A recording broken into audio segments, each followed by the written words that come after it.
giving like 5 more DPS at the early levels. Now it's like 12 damage per second at level 1.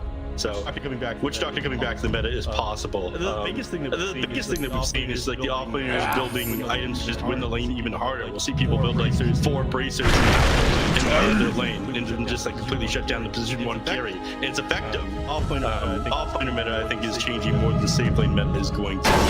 It's not changing.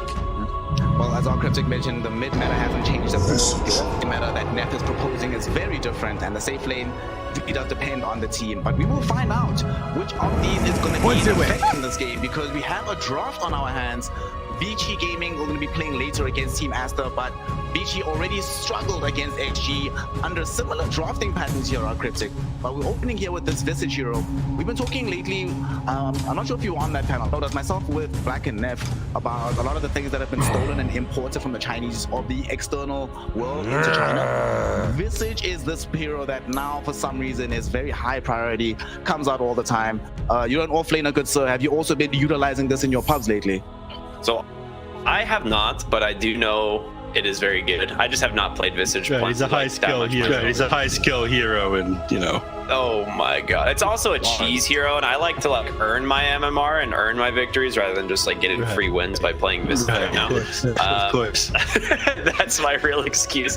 No, Visage is one of those heroes that like it is kind of the definition of Deathball. Like this hero is very strong in lane. It's very hard to punish. It has great nuke potential, and it has a lot of team fighting capabilities. It itemizes for team fighting, and it's what makes it such a strong pick in this meta. And it was actually a lot stronger in the last patch, in my opinion. I think it was pretty heavily nerfed going into this patch, so I'm surprised it's still getting picked as much. I feel like China's a little bit behind the meta on the Visage here, because I don't think it's actually as good as it was, but they still can probably make it work. It's definitely not a bad hero by any means.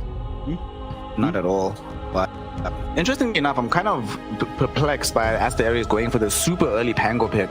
There was a point in time before the series of nerfs that have afflicted this hero where he was every single game first pick, first ban in China at the very least.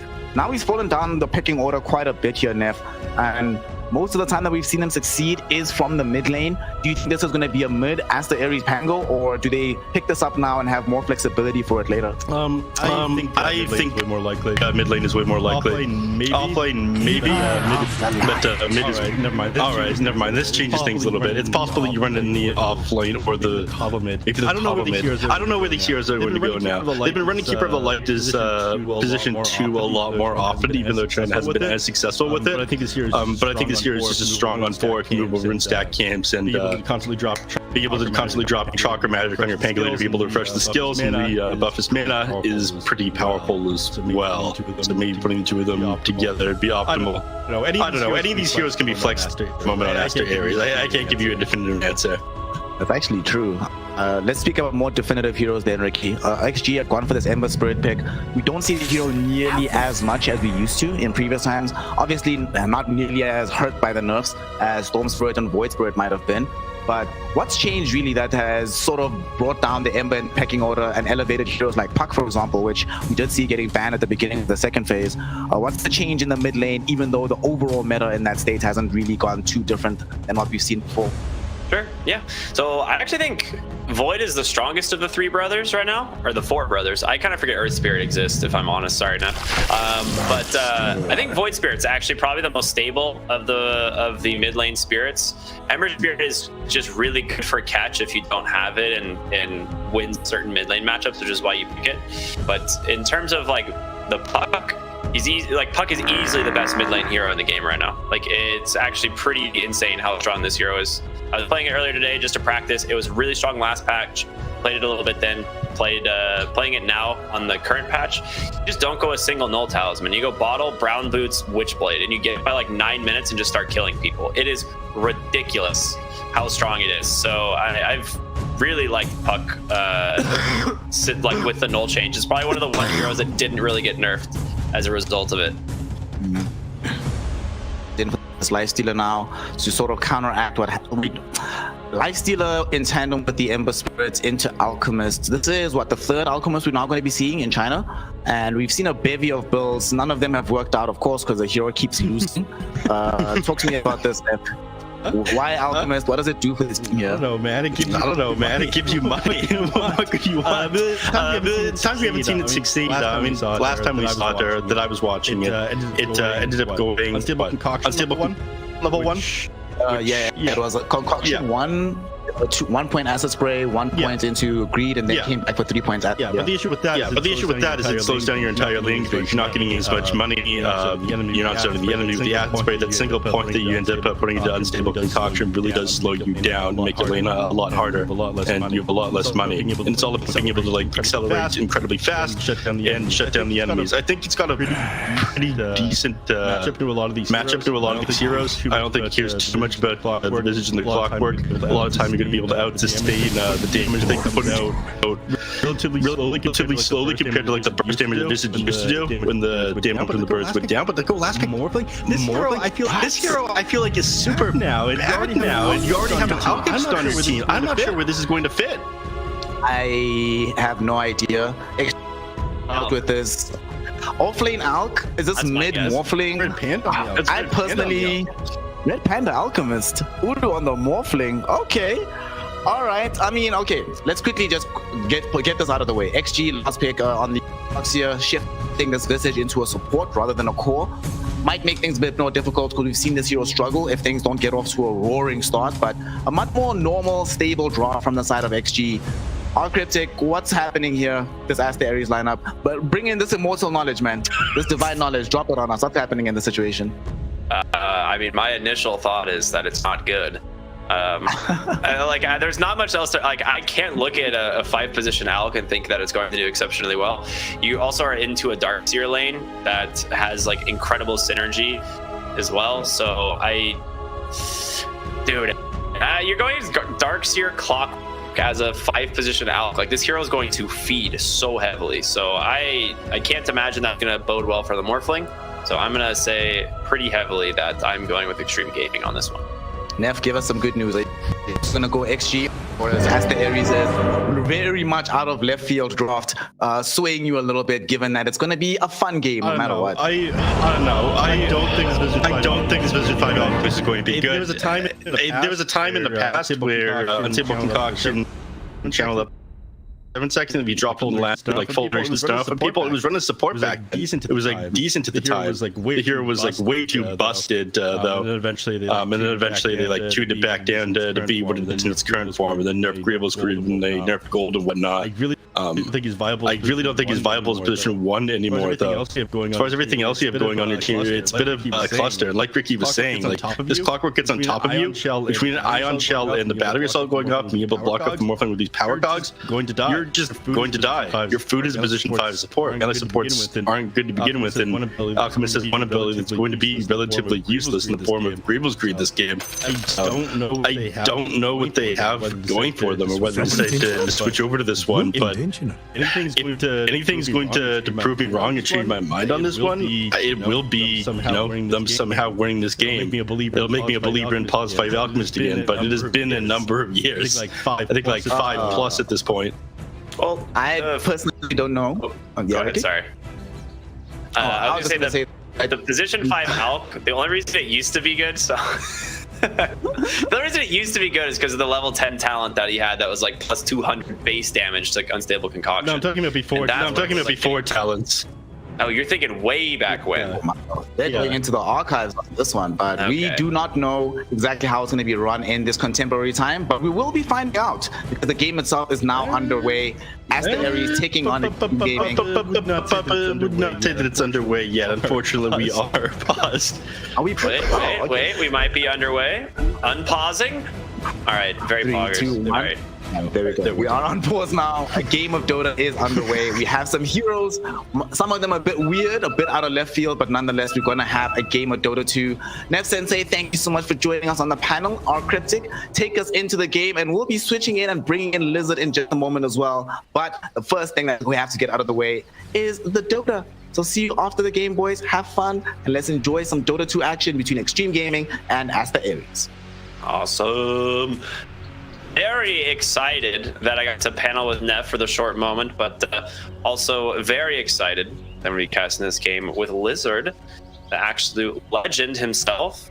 Yeah, for those of you who are just tuning in, it is Aster.A versus Xtreme Gaming, and definitely a big mountain here to climb if you're Aster.A. Like, this is not a pushover team. These guys are extremely talented here on Xtreme. So we'll see what they can do if they can manage to kind of overcome the giants, I would say. Lizard, do I have you on the mic yet? You tell me, do you have me? Oh, hey, let me see. Go ahead and talk again. Do I have you? I think you should. You should have me. Oh, there All he of me. is. Yeah, what a beautiful voice. Oh, Thank man. you. Yeah, I missed How are you, man? I missed you. I was afraid a little bit that I won't be able to cast to you guys that I won't be able to join, but I think Glad you all made it. works. Does it all work? Yeah, it does. Yeah. No? Yes? No? I think it does. Yeah, I can hear you. I can hear you. You sound good. Do you hear me on Discord or in game? Yeah. I hear you on stream. Okay, Yeah, nice. I'm hearing you there. Nice. Nice. Okay, can you hear the thoughts of Red Panda right now? Oh my god, I'm playing into Darkseer and Clockwork. Yeah. Dude, that was what I said. I was like, dude, I don't know how do you play Alk into Darkseer Clockwork. I was like, this dude's gonna feed relentlessly. Like, this just sounds so miserable. Like, you just go acid spray and hope you don't die, I guess. Like, this is ridiculous. That's all you can do, really. Well, not exactly. You can also fire that stun, but the coconut, I mean, concussion, that is. I don't. When you look at the other side, when you look at XG, they have such a strong early game potential. It's going to be. I don't think this is going to be fun for Aster.A, but it's Red Panda. I don't know if you remember when he came into the Chinese region. I believe he was in Elephant, right? He used to play quite a bit of crazy position 5s. He's the one. He did. You're right. So maybe it will work. So they're just using this acid spray to like target the ion shelled creep, it seems. Like, as soon as he throws the ion shell, it's just acid spray goes down and Ulu just focuses down that creep as fast as possible. But done some tricky lane shenanigans there. Okay, I have to say one thing now. Like looking at this game later on a little bit, like all I could see is Alchemist 5. Now I can see the full drafts. I don't mind Ares' draft that much. Like, yeah, they can get crushed early on, but if they do not get crushed early on, this game could comfortably be in their favor. Like, they have the Morphling versus Lifestealer, they have Morphling versus Ember as well, Pangolier on their side. It could work. There's not like that obvious morph counter, right? Like, typically when you see the morphling, you're mostly just worried about heroes bursting you or locking you down so you can't actually get the morph off. But that doesn't really exist in this game. It's like outside Clockwork Hook and like an infested Lifestealer. What is there? Like, it doesn't really. I don't feel like there's much else you have to worry about. There isn't really, and you can also morph into the Ember, obviously. Just use all his skill set against him. Gives you some extra instant catch. Your lane as a Morphling versus Clockwork and Darkseer shouldn't be that difficult. Yeah, Alchemist, if he gets caught, he will die, but you should be fine. So overall, okay, I can see the light at the end of the tunnel for them. Shouldn't be that bad.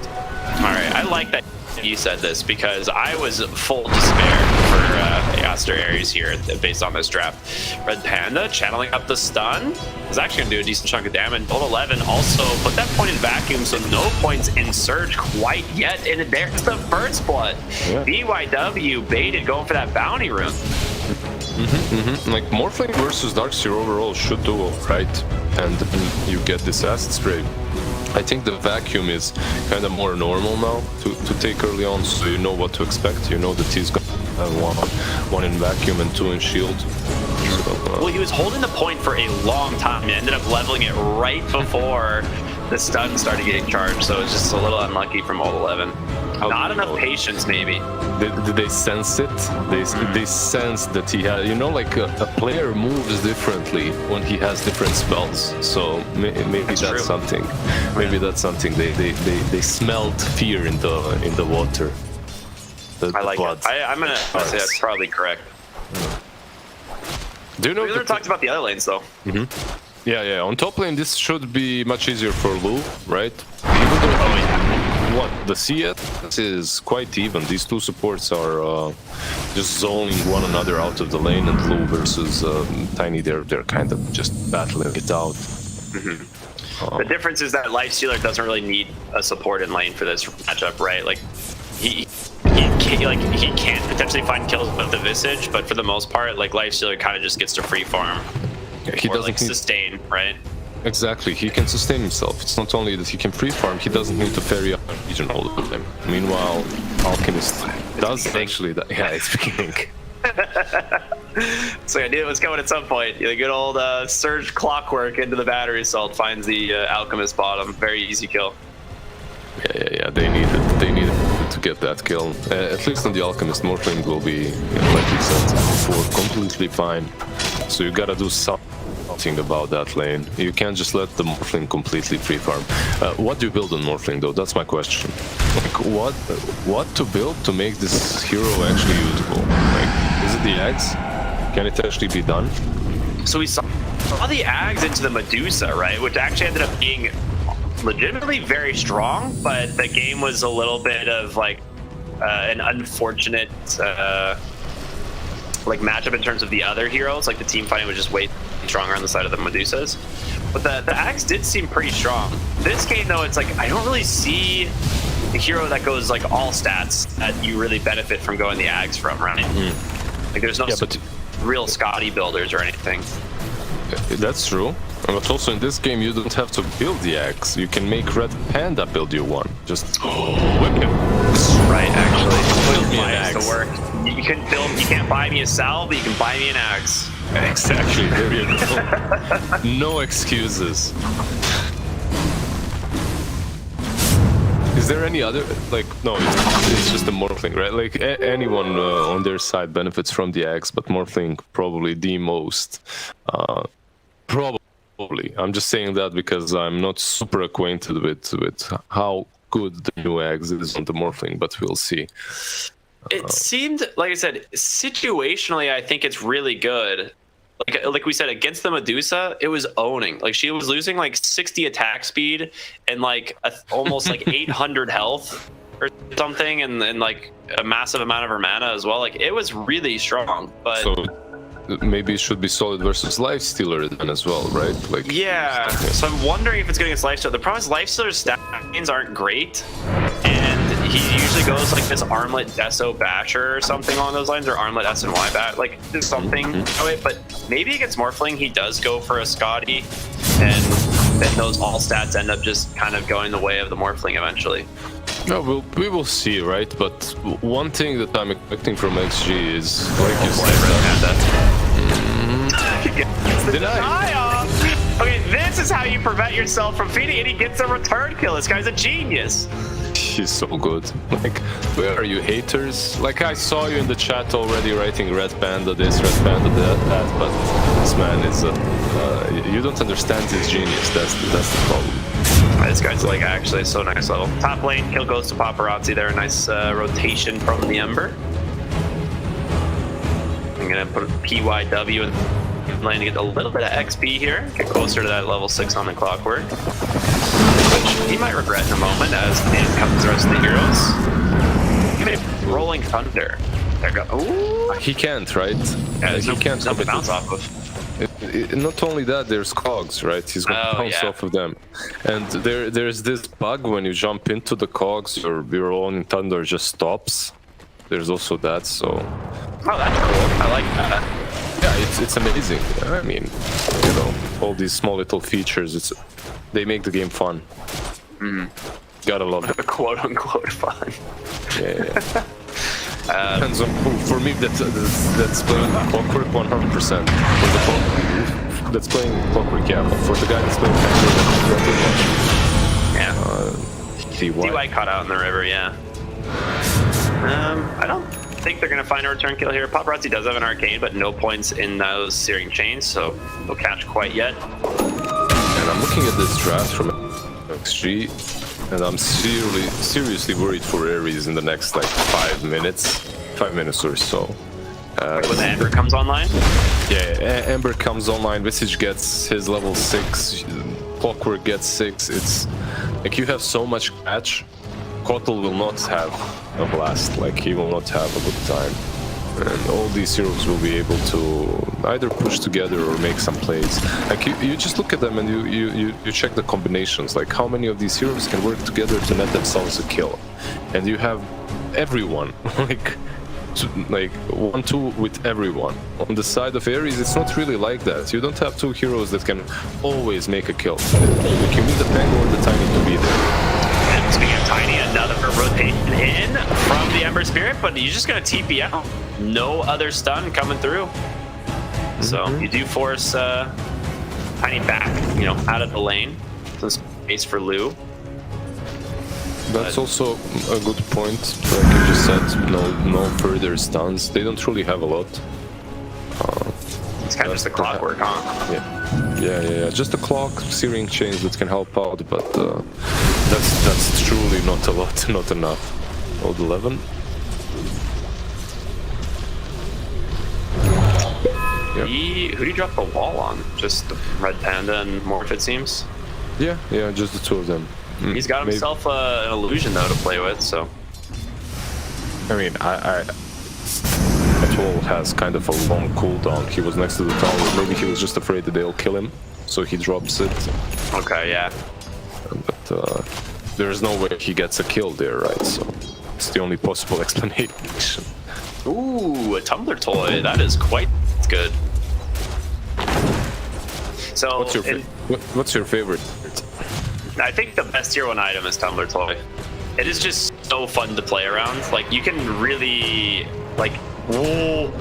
Okay, the Wild Wing Ripper almost griefed PYW. Like, he almost shoved him onto the low ground next to TK. And I actually saw a clip of this happening recently, where, like, someone was walking by in the river, and the Wild Wing Ripper shoved him onto the low ground, and they just instantly died. Low? Should be fine.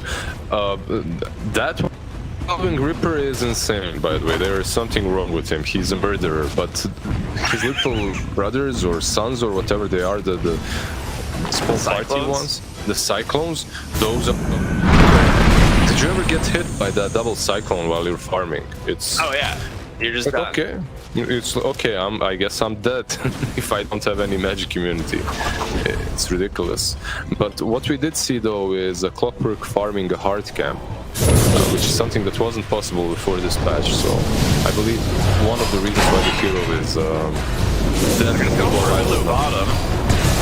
The already waveform, but Red Panda is coming in. Nice concoction onto 2. I'm blinding light to push the beam for the push. Catch with the very end. Ulu, another waveform. We're gonna see the Rolling Thunder coming through as well. Paparon continuing the chase, but it doesn't look like he's gonna make it. And now, lost the Clockwork. You lose Old 11 as well. The retreat from the Ember Spirit ends up being a 2 for 0. Very worth it for Aster.A there. Yeah, like, don't you think that perhaps Morphling isn't the kill for them? This is like Morphling that's on top of the network charts. He's quite tanky. He has a ton. And going for him as that first gank rotation, yeah, I understand he's a carry, but you just don't have enough control at the moment for that, or damage, as was demonstrated. Yeah, he's also in a pretty safe area, right? He's got like bottom tower and outpost that team can respond to, as opposed to like being in the triangle, where it's like that's usually where you get caught with your pants down, just like farming ancients, and you're just like, oh, I'm dead. But yeah, it's easy response from Ares. They just TP in 3 and get themselves 2 kills. Exactly, a lot of places where they could TP to help him out, they do exactly that. Perhaps if they're this javelin on Ember Spirit, right? Like to buff up your damage output a little bit, then perhaps it would have been possible, but yeah, not like that. But you're right, I just watched PYW farm another hard camp on the Clockwork, and it is surprising. Like, yeah, he does it pretty quick. Yeah, the Battery Assault now does double the damage. Hook shot in the dark, does manage to find a Red Panda there, and he'll be giving that kill on over to Old 11. He does. Oh, he is blocking him. Whip out illusion. PYW on the run. Toss in Old 11. Not where he wants to be, but is searched for the moment. There's going to be the Rolling Thunder, though, in response. And the chase onto the Darkseer. Continues DK rotation in as well. DY, but Lifestealer trading for the chase. Takes down TK at another trade, but DY falls as well. So a 3 for 2 as they do manage to take down the Darkseer on the far end, which, again, another great Ares, I think. Yeah, I have to say that they're keeping their chances alive quite well. They're not succumbing to early game pressure at all. Like, very well done so far from them. All the responses, you know, some teams would just let the Alchemist die. They recognize that they do have ways of punishing any aggression, especially on these tier 1s. That's minute 14, their tier 1 is still alive. Like, they're doing exceptionally well, I would even say. It seems like Morphling, by the way, is going for Manta into, what, Satanic? Yeah, that's what it seems like. I kind of like this. I think if you just go, like, the stand your ground fighting build, like Satanic Scotty, stuff like that, he's a lot more likely to just play the game rather than going for, like, the Axe. Do you like Satanic over Scotty first? That's my only like. I kind of like the Scotty more first, but maybe he wants to dispel for some reason. Like, he'll have Manta dispel and Satanic dispel. Is there any particular reason that you can think of? Not really, because you aren't really working versus anything. There's Searing Chains, and that's it. Like, you just dispel those, and then you're good to go. Is it possible it's the classic, like, anti-illusion build where you go like Satanic Butterfly, so that your like Darkseer illusion isn't going to like kill your whole team? It's possible. That's also an option, but not going Scotty versus a Lifestealer or more kind of, I don't know. Feels weird. Yeah, it's a bit sus for me at least. Yeah, I'd agree.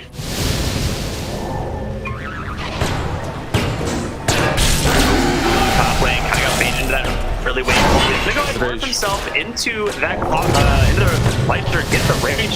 A little bit low on mana. Second waveform does come through. He's out, but now in comes the Pango, and he's got a rolling thunder in a moment. There's the Avalanche, the toss. They've got Lou. He needs an infest target. He's pinging UIW. But a little bit of lags, and it put us in a little awkward situation here. This is the best lag. I'm lagging. Think about what you have done, Lou. Just think about it a little bit more. Watch the Tundra toy play here. Oh, I knew it! Oh, it's so good! PYW, what a gamer. Oh, this item is insane. It's so strong. Oh, he still managed to contain. Alright, they still get the catch. Alright. It was funny at least. Yeah. They please don't get it. Red Panda bottom lane getting dove, but surprising tankies, he still has that chemical rage running. Paparazzi, unable to do much, gets blown apart there by TK. Alright, Red Panda almost has an axe. He's just been farming this bottom lane and protecting it. He is very close to this Aghanim Scepter. An axe most likely for the Morphling, right? Like, that's what we were expecting at least. Maybe it goes to Pango. Who knows? If Pango's going Basher this game, okay, yeah, he's going Diffusal Basher. It's actually so good for Pango. So it should be Pango then, yeah. That would be my guess, because the thing with the Alchemist Axe as opposed to like Axe Synth is the Alchemist Axe still gives you the stats that you normally would get from carrying an Aghanim Scepter. So Pango won't have as many like mana issues. Yeah. They also have Kotl, but oh yeah. But I can see it. Definitely. It would be really nice on the Pango. So far, so good for Ares. I have to admit, they truly held their ground. I'm not sure what happened to XG when it comes to this Iron Shell plus Ember plus Flame Guard execution. I haven't seen too much of it. Old 11 is kinda separated from everyone. He's in his own world. Paparazzi's been completely shut down in this mid lane, and it feels like he could go for the Mithril Hammer first, like hoping he can get to the Maelstrom, but realizes that he doesn't have a choice and is now going straight for that BKB. That's just sounds wrong. It's so rough. Right? Yeah. I mean, I understand it completely. He needs it, but it's just so rough. Going for the wrap around here at the bottom lane. They will find the Pango. He does have an Aegis. be able to cancel the Rolling Thunder for now, but it is Tiny. potentially going to be some initiations here from the Tiny. He's going to find DY here on the visit. The toss even manages to connect onto the Darkseer, toss him up, roll him down, a strike for the Pango. This is a blood bat. This isn't even... It's not even close. They're destroying them. It's not even close any longer. Exactly. I'm not sure what we're waiting for from XG. Because you were talking like going late game, it feels like it's heavily Aster.A's favor, and we thought Xtreme Gaming was going to like kind of snowball these lanes.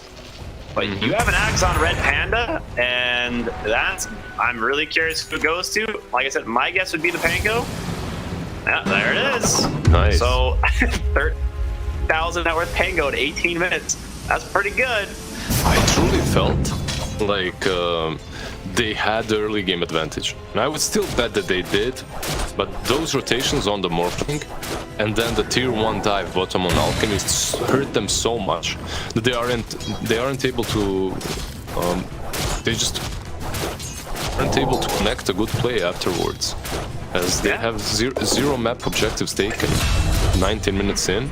And you're supposed to be always prowling. Meanwhile, this is what's happening. You're getting caught by this Tiny.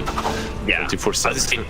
Tiny has done so much work in this game. Like offlane Tiny gets this really early blink dagger. It's not something we really would have expected, but it was decently strong against the Lifestealer. Like as soon as he had level 6, Lifestealer's damage just completely disappeared with that bonus armor. Louis And then buying, you just Louis it's a buying. blink. It's nuts. Sorry, Louis getting that Skadi, but it's like, okay, you're getting the Skadi. It's gonna be nice versus Morphing. At this point, I don't think they care any longer. It's not all grim this time for XG. Like, they do have ways of coming back into the game, but they need to finally use a good wall, a good combination of spells. Like, they need a team fight. They can't be playing this pick-off style any longer, because there is no one to pick off. You can pick off the Cotton, perhaps, and that's it. Yeah, you're right. And Ulu, he actually is going the anti-illusion build, the Satanic into Butterfly. So he's going to be very tanky, very difficult to deal with. They've got the Silver Tower rolling. There is going to be the Pangoliers. It'll stun back to the BKBs coming through from the side of Xtreme. They've already lost the Visage. They managed to take down TK, but the question is, can they get more? Because they desperately need to. Back on the backside, Darkseer, he drops the wall at the last moment. Able to get a little bit of damage out onto the Pango. The Infest does manage to catch the Morphling, but a big swashbuckle through from the Pangolier. Ulu trying to run away. Finally ends up falling. Big avalanche there from the Tiny as the Pango. Just shredding Paparazzi here on the backside of the fight of Swashbuckle to finish him off. And now Red Panda joining the fray here on the Alchemist. Doesn't have much, but he can distract him. That's about it. It's working. It definitely did work. He's like, okay, I want to play as well with the big boys, you know. He shows up with his funny little soul ring, brown boots, yeah. Hey, look at me! Classic. I mean, he did have the Aegis for another 40 seconds on Pango there, so like killing him doesn't really mean anything other than the fact that he just comes back to life with full health mana and then kills you both. So that's completely correct. And also, finally, XG, they take a normal fight, normal engagement, right? They also have the Aghanim's now on the Darkseer, so they can use multiple shells. Still, though, this is what they were supposed to be doing so much earlier. When they were diving the enemy tier 2s, they were supposed to be fighting like this. They weren't, and now they're definitely paying the price. Nice timing by Paparazzi mid. Catches Pango's Aegis at the exact time and forces the roll up as well, or the Rolling Thunder rather. That DKB is completed on Paparazzi, so one of these next fights, we will have the BKB, the double edge shell. Yeah, I mean, that's super important, actually. I'm really curious, like, what the Alpha does if he decides to just, okay, yeah, he just buys an Overhack, so that almost guarantees we're just going to see another Aghanim Scepter coming through. I'm pretty sure it's not a BKB or a Halberd or anything like that. Just get as many axes as possible. DD balled up here on Morphling. They're going to smoke up. Satanic completed pretty much the best time you could go for a smoke play here. They don't have that Scotty done on Luki. It's very close, but not quite yet there. See if the Tony's is able to find themselves a gravity does. The ward comes out, the avalanche, a toss back. DY just absolutely melted. One thing that I also am noticing from XG, they have these two supports that don't really want to be dying. Let me rephrase that. Sometimes you have these Banes or Augurs, you know, like he uses his grip. The best he can do is go break a smoke and die, right? While the grip is on cooldown. Meanwhile, when you have a Visage with birds, if you die too many times, first you're feeding a lot of gold, and also birds are on a huge cooldown. If you lose them, suddenly you don't have them for the next fight. You don't have the possibility of that quadruple stun with the resummon as well. It's all of these rotations that Ares are making, even if they find the position 5, they're worth it. Sees him walk under a ward. Avalanche toss finds Corbin. BKB comes out right away, but there's the roof to the Morphling. Visage on the backside trying to run, not gonna make it out. DYW drops the cogs, trying to keep himself alive, but it's just a target at this point as they clean him up. 2 heroes dead, both supports for the side of Xtreme game done.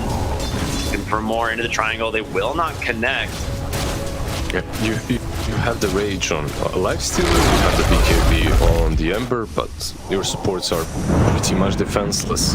Once they get initiated on, they're as good as that. So far, at least, that's been the case. And again, it's only Ares making moves. XG is just pretty much waiting for things to happen there. Yeah, they have their Skadi on low, but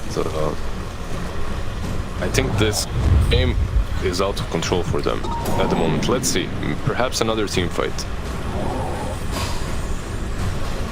We'll see what they can make happen here. Again, there's no Aegis anymore. If they manage to grab the Pango, this would be a big kill. They did see him on the edge of vision, but he gets the blink. Last second, just a glimmer of that Ember Spirit. Quick on the trigger figure there.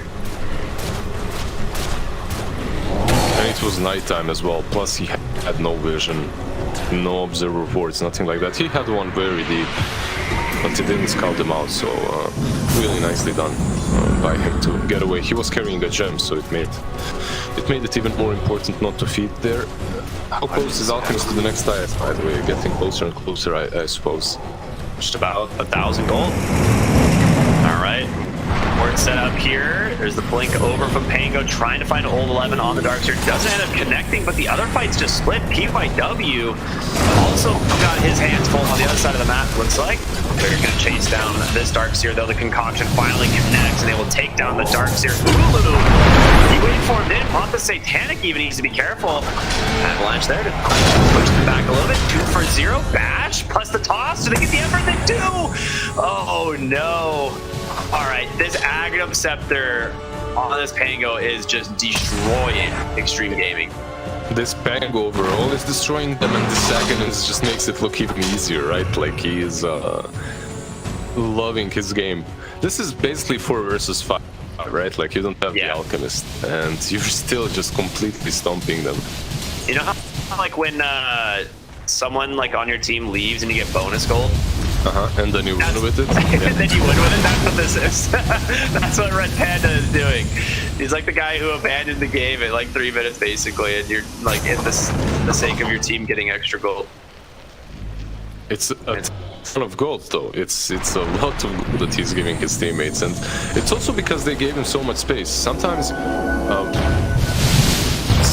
you're playing this Alchemist 5. I've done it quite a bit, and you just don't have it, you don't have space, you can't farm anything up because DY is dead, whatever, once again.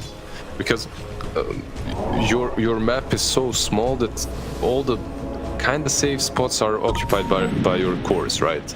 Yeah. But nothing like that happened in this match because Xtreme Gaming, they didn't focus on taking any huge objectives early on. Because of that, Alchemist were just chilling next to the towers using Aster.A and farming. If you allow that to happen, of course he's gonna have a couple of Aghanim Scepters, 27, it's an Alchemist. Yeah, and Ulu gets himself the Shark, gets his free Aghanim Scepter on his way to his Butterfly. I mean, this is about as farmed as you can get, you know, with with the help of the Alchemist, of course. I don't think I've ever been as farmed. 28 minutes in. This is pretty good. Yeah. He Also has level 20. almost 1,000 gold per minute, right? Like a little bit less, but very close to it. Yeah, Butterfly completed, so that Darkseer wall basically doing nothing against the Morphling. Also, the Lifestealer just gonna be missing. Tons of attacks here. Has the MKB queued up as his next item as well as a Basher, but I mean, man, you're like 9,000 gold behind the Morphling at this point, and you're gonna lose 20% of all of your stats as soon as this fight starts, so... Plus you get some very nice Paladin Sword. Pretty much perfect for him at this point. Yeah, with the Satanic. Extremely difficult to take him down. I believe if you rule right now, you can pretty much just walk uphill and start hitting the tower. Make them use everything they've got on you, and then your team can start the fight afterwards. Yeah. Panda's just got a Ghost Scepter queued up so the Lifestealer doesn't kill him. That's like it. Let's see, he's doing exactly that, right? Rage up, go uphill again, hit it a couple times. Nice. They actually prevent the toss back. The initiation actually pretty good. The Tiny though, he gets that on 40 HP, but a slight miss will finally finish him off. A 1-for-1 trade. Actually a decent hold here for Xtreme Gaming. There's gonna be the Will-O-Wisp though on high ground in their base, taken down by the Lifestealer.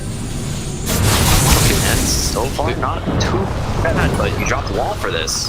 He did defend a little bit at least. They killed the Tiny, he's dead for 30 more. He got the range off though, and just destroys Paparazzi on the Ember. He did not expect that kind of damage, especially with the Pangolier coming in. And yeah, he just remorphs into that life. So he has, look at Lifestealer's damage. He has 120 damage. It's like, wait, you do nothing now, this Lifestealer. He's gonna go for it anyway. Lugu, he's in, and he's disarmed. He's got the range up for the moment. The Rolling Thunder now coming through from the Pangolier. He's just gonna dive into the base, make some space for his team. They haven't taken a barracks yet. Is the Lifestealer also smaller, or is it just me? No, that's regular size. Yeah, at least you're not supposed to be smaller. Okay. Then goes down. Nice hook shot, but the vacuum is kind of pulling out TK on the Coddle.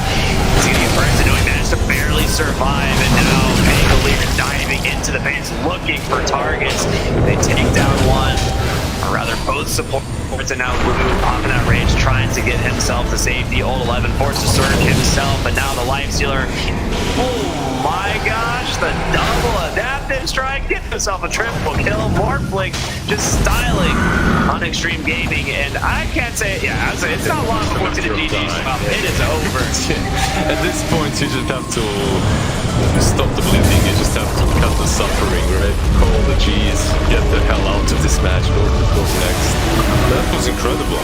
Like, really nicely done by Aster.A. I did not expect them to complete that early game.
100%. It's Xtreme Gaming. This is one of my, I don't know, top 3 picks almost always for the full region. I have to admit though, this first game worried me. Like, Ricky wasn't sugarcoating it. I won't as well. I think the way they played was suboptimal. It was subpar for their skills, for the way they usually play. It's not something that I expect from them. Like, especially when you're playing a draft that's as active as there should be, you can't allow yourself to make as many mistakes. Like, look, first, all their moves that they made early on failed, and then after that they kind of just put their hands up and gave up. Like, let's just let them control the ball completely. It backfired super hard. Backfired tremendously, and let's hope in game number 2 they give us a different look in play, but maybe a different draft that demands them to play differently on the map. So we have a draft ready for us, so let us get into it. And right now, our critic, unfortunately, she's back. Have the Marcy first pick coming out from XG. Marcy. But listen to this. We spoke to God King after the previous series in the Division 2, and God King says he doesn't believe Marcy's actually that good of a hero. He says it's only good for the laning phase. Afterwards, it sucks. Do you agree with that assessment? And what do you make of it being present in this game? Okay. Of course. Yeah. Do you want to go? Because I think either of us can go with this one. Yeah, I'll just go with one sentence. Of course, God King is the ultimate anti-meta kind of a guy. I know those people. They're always gonna be like, yeah, this hero, he's not that good. Meanwhile, it's some meepo with 3 Dragon Lances just destroying every single team. You know, like... Remember when 4 E-Blades was the build on meepo? Yeah, that was a good one. In terms of Marcy, I'm glad I added the little tidbit at the end there where it's like, yeah, she's really good in lane and then fails. That's actually the pretty correct take on this hero.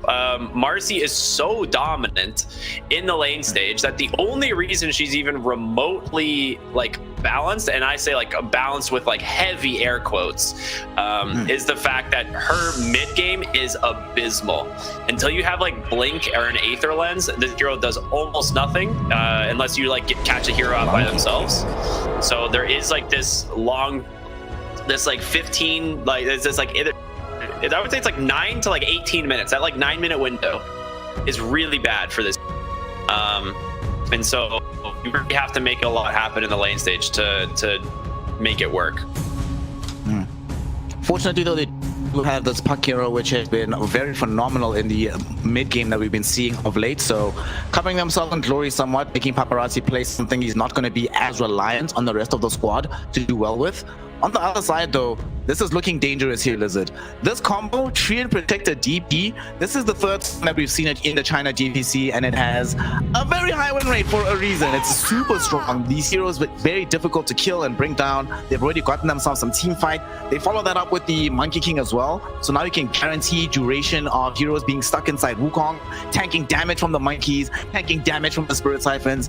Yo, these first 3 picks look hella strong from Aster.A. My man, grab the hero that's in Wukong and throw him out. You have Marcy, easy. Or you grab Monkey King and throw him out. There you go, fixed. Problem solved. Right, I see this. Problem solved. Yeah, like they do have a ton of damage. That Prophet as well. I still feel one of the strongest heroes. Their team fight is solid. Treant probably what? If not the best position 5, I would argue that he's top 3.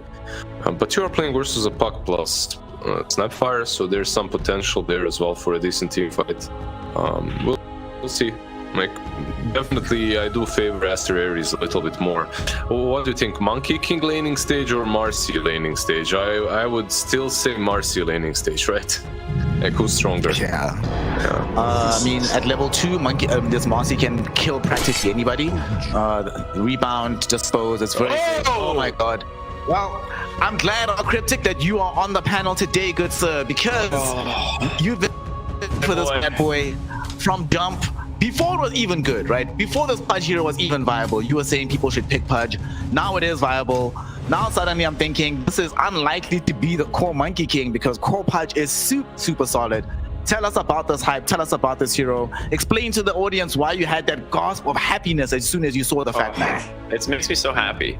I thought Pudge was like right on the brink of being super strong last patch. And now this patch, he is very strong. The thing is he's not like a first hero for sure. He's going to be like something that you first phase like a Marcy or Puck or Treant with. But Pudge in certain lineups against certain teams is an immovable object. Like you cannot kill Pudge if you have a lineup that has no way of like actually dealing with his flesh heap. It is not, you can't break it. It is undispellable. And you have to be able to like have high instanced damage to kill him. And right now, Xtreme Gaming are massively lacking that. So Visage will do absolutely nothing once he has Vanguard, which he's certainly going to rush. It is the only item that you should be rushing on Pudge in your game. Just Bracer, Brown Boots, Vanguard every single time. And yeah, I mean, this is going to be, my guess is either mid lane or off lane. It's definitely not the safe lane Pudge. I don't think Pudge is really a 1 unless you're like abusing some really bad matchup, but it does limit the carry pool quite a bit. Is there? Don't you think there is a chance that it's a 4 with Death Prophet? Could be. It could be, yeah. I mean, Death Prophet I think is probably the mid lane into the Puck, but like the thing is, both those heroes just farm. Like Puck doesn't like kill anyone. Puck doesn't die though. Yeah, it's kind of an even lane, right? And it will be safe. This is the perfect pick because, and this is one of the reasons like Pudge is not something you see in every game because TA is high amounts of physical damage as opposed to like, you know, small instance damage. And this is like literally Pudge's worst nightmare. So this is a very good pick. And I would guess with that, we're probably not going to be seeing Pudge ran in the 1 or in the 4 in the 3 position. I would say it's probably a support. Yeah, if you pick Pudge on, if you put Pudge now on 4, like you can still do the Pudge things, and you can pick a counter to TA on the offlane, something that she can't lane super well against. We'll see. They instead go for Void. Okay, so it's yeah, so it's still position 1 Void. It should be a that's position 3 Pudge. Shang-Chi. Shang-Chi Pudge. All right. So we have offlane Pudge. In the situation, I mean, we do have Lu. One thing I like about the TA pick, it's not just going to be great against this Pudge, but I'm looking at the TA DY matchup on the Snapfire means early Roche is probably going to be happening in this game as well. But I am... This Faceless Void has been a very iffy hero of late. It's not necessarily inspired confidence in me every time I see it. It's very select games where it looks super good. And in this particular situation, there's a lot of damage that can go into the bubble. Not that difficult, or not that easy for them to muster him off the laning phase either. Wait, my memory is really short. What do they have in the bubble? What damage do they have? They have Death Prophet, right? They have Death Prophet and you have Wukong's commands. But it's a 4 position monkey. Yeah, it's a 4 monkey. Is it 4 monkey? And they're gonna hook out, so this is what they'll do, right? They'll drop bubble onto 2-3 heroes, drop those spells on that side of the map, hook out somebody to drag them next to the Pudge, and then that's how they'll kill them. There we go. Just go Axe Pug and blink. Just blink right in with an axe. Just blink into the center of their Chronos. That's your damage. Possible. You could do it. You could do it. Yeah. Do you like the Void Snare? You started saying something, yeah. I'm like 50-50 about it. I like their draft a lot more until I saw that Faceless Void. I always feel that just that Void is a bit of a finicky hero. If it does well, it seems really, really good. But also I've seen situations, we've seen it here in China, where they put all their eggs into a Void basket and it doesn't work out. And I'm not super sold on the damage inside the bubble. Like Ricky mentioned, it's a support Monkey King, and it is going to be DP, but I have a feeling the Ghost will be needed elsewhere. And I don't like this idea of committing both the Ghost and the Chrono. That being said, we have seen that we saw LGD lose with these exact 2 heroes, right, as the 1 and the 2 when they played against was it Dandelion? Yeah. So I'm not sold on this personally, but tell us how you feel about this, Lizard. How do you feel about the Void in general, and who do you think is going to win game 2? No, I completely agree with you. I think we're going in like this Void should not have the best time overall. I think they left 1 hero in the pool that they were fine with playing against. You also have a Puck against him, Marcy. I think his lane won't be easy. I think his game won't be easy. But then again, I just want to see a Pudge do well. Like I'm on a Ricky train. I'm a big Pudge believer as well. Big Pudge lover. We'll see if he can do some magic, but he's also against the TA. So later on, the rod definitely does help. You can get rid of refraction, right? But in the lane, it might be a bit difficult. Our Cryptic, will close with you. If you were playing this game and you just picked yourself this offlane Pudge and you saw the enemy was running safe lane TA with support Snapfire, are you feeling confident about getting that dub, or are we looking towards GG go next, boys? Too bad. It's going to be a little bit of a rough lane for Pudge, but it's definitely manageable. As long as he gets a Vanguard in a decent time, I think it's a very good Pudge game overall outside of the TA. And like I said, this is a hero that can run away with it. So I'm going to go Aster.A on a 2-0. That's my feeling here. I'm just going to go for the cop-out on saying I just want more Dota 2. So give me an Xtreme gaming victory so we can go to that 3rd game. But we first have to get through the gauntlet that is game 2. So our Cryptic Lizard, take it away. Bring us the hype. Bring us game 2 of Aster.A versus Xtreme Gaming. Take it away, please. I didn't compliment you, Ricky, by the way. Nice shirt. Like it. Oh, thanks, man. Yeah, it reminds me that you're an emo. Like, it's, you know. To me, I like to think of it as a caution sign, saying "Don't be near me." Ah, I see. Every emo needs something like that, right? Like some shirt or some chain, some big ass chain around the leg. Oh, dude, I got it all, man. You have I got the a skin whole as well. closet. I mean, I'm not wearing it right now, but I do. I mean, it was never a phase, you know. That's all I'm saying. I still rock all of it. It's a lifestyle. It's It's a lifestyle. Yeah, absolutely. I see. Okay, I'm so excited. I mean, I can't tell you how happy I am. Like, after playing Dota for as long as I've played Dota, and seeing Pudge legitimately picked not as a meme for the first time in history. Like outside of like the 5 games at TI where fountain hooking was a thing, this hero has not been picked ever competitively outside of it being a meme. You weren't in Europe. You weren't playing like 3 years ago. It was for a half a year. It was. Are you talking about the or whatever? Yeah, region it was highly contested. There, you had a couple of players in division, like, well, there were no divisions back then, but like tier 2 teams that really knew their stuff around Pudge and would pick it whenever given the chance. Me myself, obviously, one of no, I'm kidding. I wasn't one of them, but there was Cube. Like he was playing a really mean Pudge. He made that hero work no matter what. Like, when you're that skilled on a hero, I think it can work. It's like a long time ago. Here I go plug myself, but whatever. I was playing Meepo on position 4, like when he needed level 6, you know, to be like worked. Because when you have like 2,000 games on a hero, you're gonna make it work no matter what. And he did that to Pudge.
I'm very happy. I played versus a Pudge court. I had enjoyed with AC, Daedalus, Asher, and Mask of Madness on the Bear, and it literally was not hurting Pudge. Did he have a Vanguard? He had a lot of items. It was late game, right? But he was doing 0 damage. It's just Red Panda is probably gone here.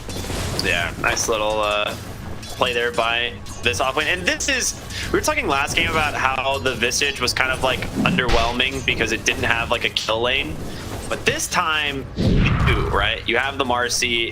This is definitely 2 heroes that can dump a lot of damage and then get that burst out from Soul Assumption. So I like this adaptation of the Visage way more. Not only do you have a kill lane, you're a core, so you'll have way more farm overall, and your game impact. The biggest deal for me, Lu and TK. Lu might die. Lu is dead, like he's gonna dive him, right? No? Nah, he went for the auto attack. He's gonna regret that one. But okay, yeah, it happens. Like, I want to say that you have a Visage on one side that's a core. He should have a good time pushing in, but you are playing versus a Dream Protector, which usually doesn't feel that great. Like, he's able to heal up those towers, and as Visage, all you want to be doing is go for a tower, take it, rotate to the next, take it, rotate. You know, like especially when you're offlane, you just want to be constantly pressuring. I'm not sure how well he'll be able to do versus Red Panda. So, I'm really curious, like, well, I don't want to. I can't. I gotta stop focusing on the Pudge. I gotta stop. No. I'm gonna look at something else. I was like, he's got the Hood of Defiance queued up, and I can't think of a single reason as to why he'd go for the Hood of Defiance this game. Well, don't you? There's a ton of magic damage as well coming from XG. So perhaps if you deal with that damage, then you'll be able to just flash heap the rest or something like that. Yeah, I mean, maybe his idea is like he's not going to be dealing with the TA, and he's going to let like Void or the rest of his team deal with her, and he's just going to like run at the back line. That's possible, because the only thing that kills Pudge in this game once you like have Flesh Heap Vanguard is really realistically the TA. You just go BKB. There's the Boundless Strike into the hook. DY not where he wants to be. He does have the cookie, able to make a little bit of space, but the Primal Spring is there. Scatter Blast, not going to do anything. And there it is. Another one. Going some Flesh Heap as well. You know, you just lost game 1 quite convincingly, and now you're losing a lane versus a Pudge. This is some serious emotional damage from XG already. 100%. He might be taken. There's no what's it called? The dispose. They had no dispose on top lane currently. Yeah. TK. Oh, yeah, TK a little bit too far forward, but Boundless Strike, do it. Send it. It'd be so scary because it's such a long-range stun, and you're just gonna get hooked every time. Oh, that right there was the emotional damage. Instead of going for the kill, killing that monkey, and then maybe surviving versus a Pudge, okay, we've fed this boy. He's already kind of chubby. They're rotating. They're bringing PYW to the bottom lane. They've got to get something here, but I believe it was scouted by the Monkey King, so is he not going to be able to do much here? Overall, see in a moment how it ends up going, but there's a TP as well coming, you know, but a much bigger one. Death Prophet. Well, that's a Death Prophet. Yeah. With level 6 Exorcism. All right. It's a bait for sure on the Pudge. He pops the Flesh. He's trying to take it up to get on top blue. Then, okay, he actually disposes that Death Prophet for the moment, but he's just going to get chased out of the tower now by the Death Prophet, and TK looking for DY here. I don't think he's going to get it. You're the same movement speed. Unless he's got boots, he does not. Okay. But, yeah, beautiful rotation. Great bait there by the Pudge. Oh, he can. Yeah, it came off cooldown. One more auto attack. He gets the Jingu as well. Oh. Take the bounty. Pick the bounty. What are you doing? So many couriers died, but it was a nice Delta split, right? When they initiated. Everyone ran their own direction, almost confused them, but wasn't good enough. In the end, they lose 2 heroes. TK in some trouble, but Paparazzi should be able to orb out of here. He doesn't have a DD rune, actually. Instead, he's going to chase for the Pudge, and that's a kill. Double kill goes the way of the puck. So, ends up being really worth the rotation bottom here on Paparazzi. Really nicely done from both the mid laners, right? First, the Death Prophet rotating in. Afterwards, the puck punishing their overextension. So far, so good. Laning stage is, I have to say, whenever there's a hero such as Pudge, sometimes you get the 7-minute mark and you have like 1 kill. But it's 100% the Pudge effect as well. He's making things completely. Like you need to be constantly aggressive with the Pudge, and they take down that tier 1 tower on the bottom lane already. At 7-minute mark, it got denied, but so that's the DP, right? Sick rotation. And Lou forcing the jungle deal. TK just keeps getting owned by these side blades. Yeah, he's like, okay, I need to get down. I'll jump on another tree. He does have Pudge rotating in. That Boundless Strike plus hookshot you were talking about it's still a decent setup. And he's level 6, so Dismember is a guaranteed kill at this point. Even if you grab like the TA, like you're certainly dead to that. So do you like the flash careful animation? No, I've been hoping that they would fix this because I thought it was a bug when it first came out. I was like, all right, this is definitely like placeholder graphics, right? Like they did with some of the other like new abilities that they added to the game. But then they just never changed it, so I don't know. Yeah, I have to admit, I'm the same. It looks like I don't know. It looks like a bug. Like the graphics are bugging out. Like I have everything set on extremely low, but yeah. But on high, it doesn't look any better. I promise. It's just my, you know, it's my personal preference. Someone might like it, so who am I to you know? At least it's noticeable that he does it to an extent, but it's like it's a really bad particle effect. It's like someone just like, yeah. And it needs to be noticeable. Nice balance strike, the hook comes through. They've got the Snapfire for this combo once again, netting them a kill and a decent kill as well. So they have to be careful here. Dispo's gonna pull the Faceless Void back into the enemy team to silence the coil. Down to barely any HP. He's still alive, but will finally go down to old 11. Damn, it took them so much to kill that Void off. I thought that kill would be much quicker and that they would be able to perhaps go for another one. Sadly nope, didn't happen, but they do kill the Void. They defend tier 1 tower in the mid lane. Nice rotation. What's also important is that Visage is getting closer to his vessel, so that tanky boy Pudge might not be as tanky. Same goes for pretty much everyone else, the Death Prophet as well, right? Vessel, definitely something that they need. It's not truly a Visage item, but lately it has been popularized by a lot of players on the hero. If you need it, you know, just buy it. It's always like that. If a vessel is needed, whatever you are, whatever sort of an offlaner, you just get it.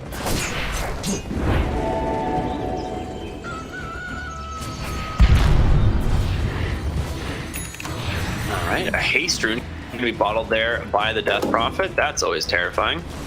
But Pudge is top net worth this early in the game. Honestly, not that surprising with how good the start was. And he does have the Aghanim Scepter BKB queued up. I'm a little bit curious on Can I ask you just one thing? Yeah. Like, how can you be sad and emo about the world when you have a Pudge such as this one? I think you... I'm living on cloud 9, man. I've been playing Pudge non-stop since the patch dropped. There you go. So you might I've won every single game I played. You might reconsider your band that you're listening to on Spotify right now. Okay, no more. I don't know. Give me some names. I don't know. Sad boy music is the best, man. Sad boy singing. Yeah. And you know what that Movements, man. Anyone who knows who Movements is, they know what's up. They got good taste. That's ultimate sad boy music. Great stuff. There's a song "I Am Pudge," by the way. Is it really? Yeah. You can listen to that. I'm gonna put that on a 24-hour playlist and just Pudge. It's pretty good as well. It's not bad. Top lane smoke. Oh, everything fine. UIW. Not the target they really want, but they might settle for it. Exorcism comes out. Okay, a little bit of a different page here as TK decided to back away when Death Prophet wanted to go in. So they will actually just kind of waste a very big duration here on this Exorcism. Maybe they can push. All right, he's going back mid lane. He wants to get a tower. He really does kind of need to do something with this. Yeah, the way Marcy was moving towards DK, he thought she was just about to dispose of him or catch him on the tree, right? Cut it down, so he jumped off of it. It definitely did look that way, so... Yeah, that's true. So they do get the mid-tier one. So at the end of the day, the EXO does grant them, you know, some objectives.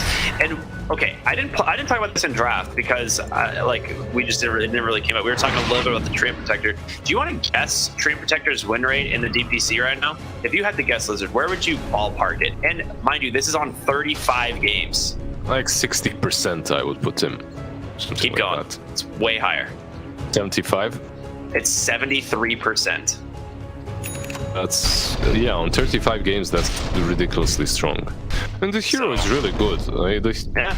Especially you said right it. now. You think he's like one of the best 5s in the game? Especially right now when he doesn't have, and as we were speaking about him, it's about to feed. But maybe not. Maybe overgrowth. Can they actually get out now? Extremely may have overextended. The Dismember's got the Snapfire, hold 11, falling low on the backside. Faces Void. He's out of chrono. Question is, will he even use it? The hook. He doesn't stop. It's just fun. Lou is like, just stand still. Yeah, just stand still. They'll forget about me. They'll forget I was ever around. 20 more seconds. I have that TP. Please don't kill me. Monkey King's chasing PYW as well. He's got no rebound target. He's gonna get it off of Paparazzi here potentially, or no, they just instead turn around and go on the aggressive. Jingu stacks, does get that balance right. Coil does come through. Pudge has the Dismember, the hook right on the target, and now baited the other way. So they're gonna continue. Just chrono him to Hulu. Send a message. All right, he doesn't chrono him, but That Gets was, a kill, another flesh heap stack there for the Pudge. that was such a good hook. I didn't know it was unit targeted, but I guess it works now that way as well. Really Wait, nice. what? I'm kidding, man. Really nice. I was like, what? Yeah, it's so well predicted. He's like, you either jump or you get dismembered, right? It's one or the other. Good It's a prediction. smart play. This guy's played Pudge for sure, a couple of times at least. What's his Dota Plus medal here? It's important. Level 17, impressive. Not bad, Dude. not bad. All of that, and they still didn't get top tower. Because that's all they were trying to do here, right? Is push Red Panda out of top and take the tier 1, but it still stands. 4 points living army, just dumping heals into this thing. No towers. And it's the same thing, really, like the last one. They are, like the last game that is, they are unable to take down objectives. And this is the problem, like you're playing with the Visage. This hero really needs to be taking down objectives, needs to be pressuring the map, moving from one tower to another, and he's just stuck there. He's stuck because of this pesky tree. I liked what XG did, by the way. They had to commit all 5 heroes to even think about taking the tower, but nice rotation, defending it. Very well played by both sides. A little bit better, obviously, working out in Aeron's favor.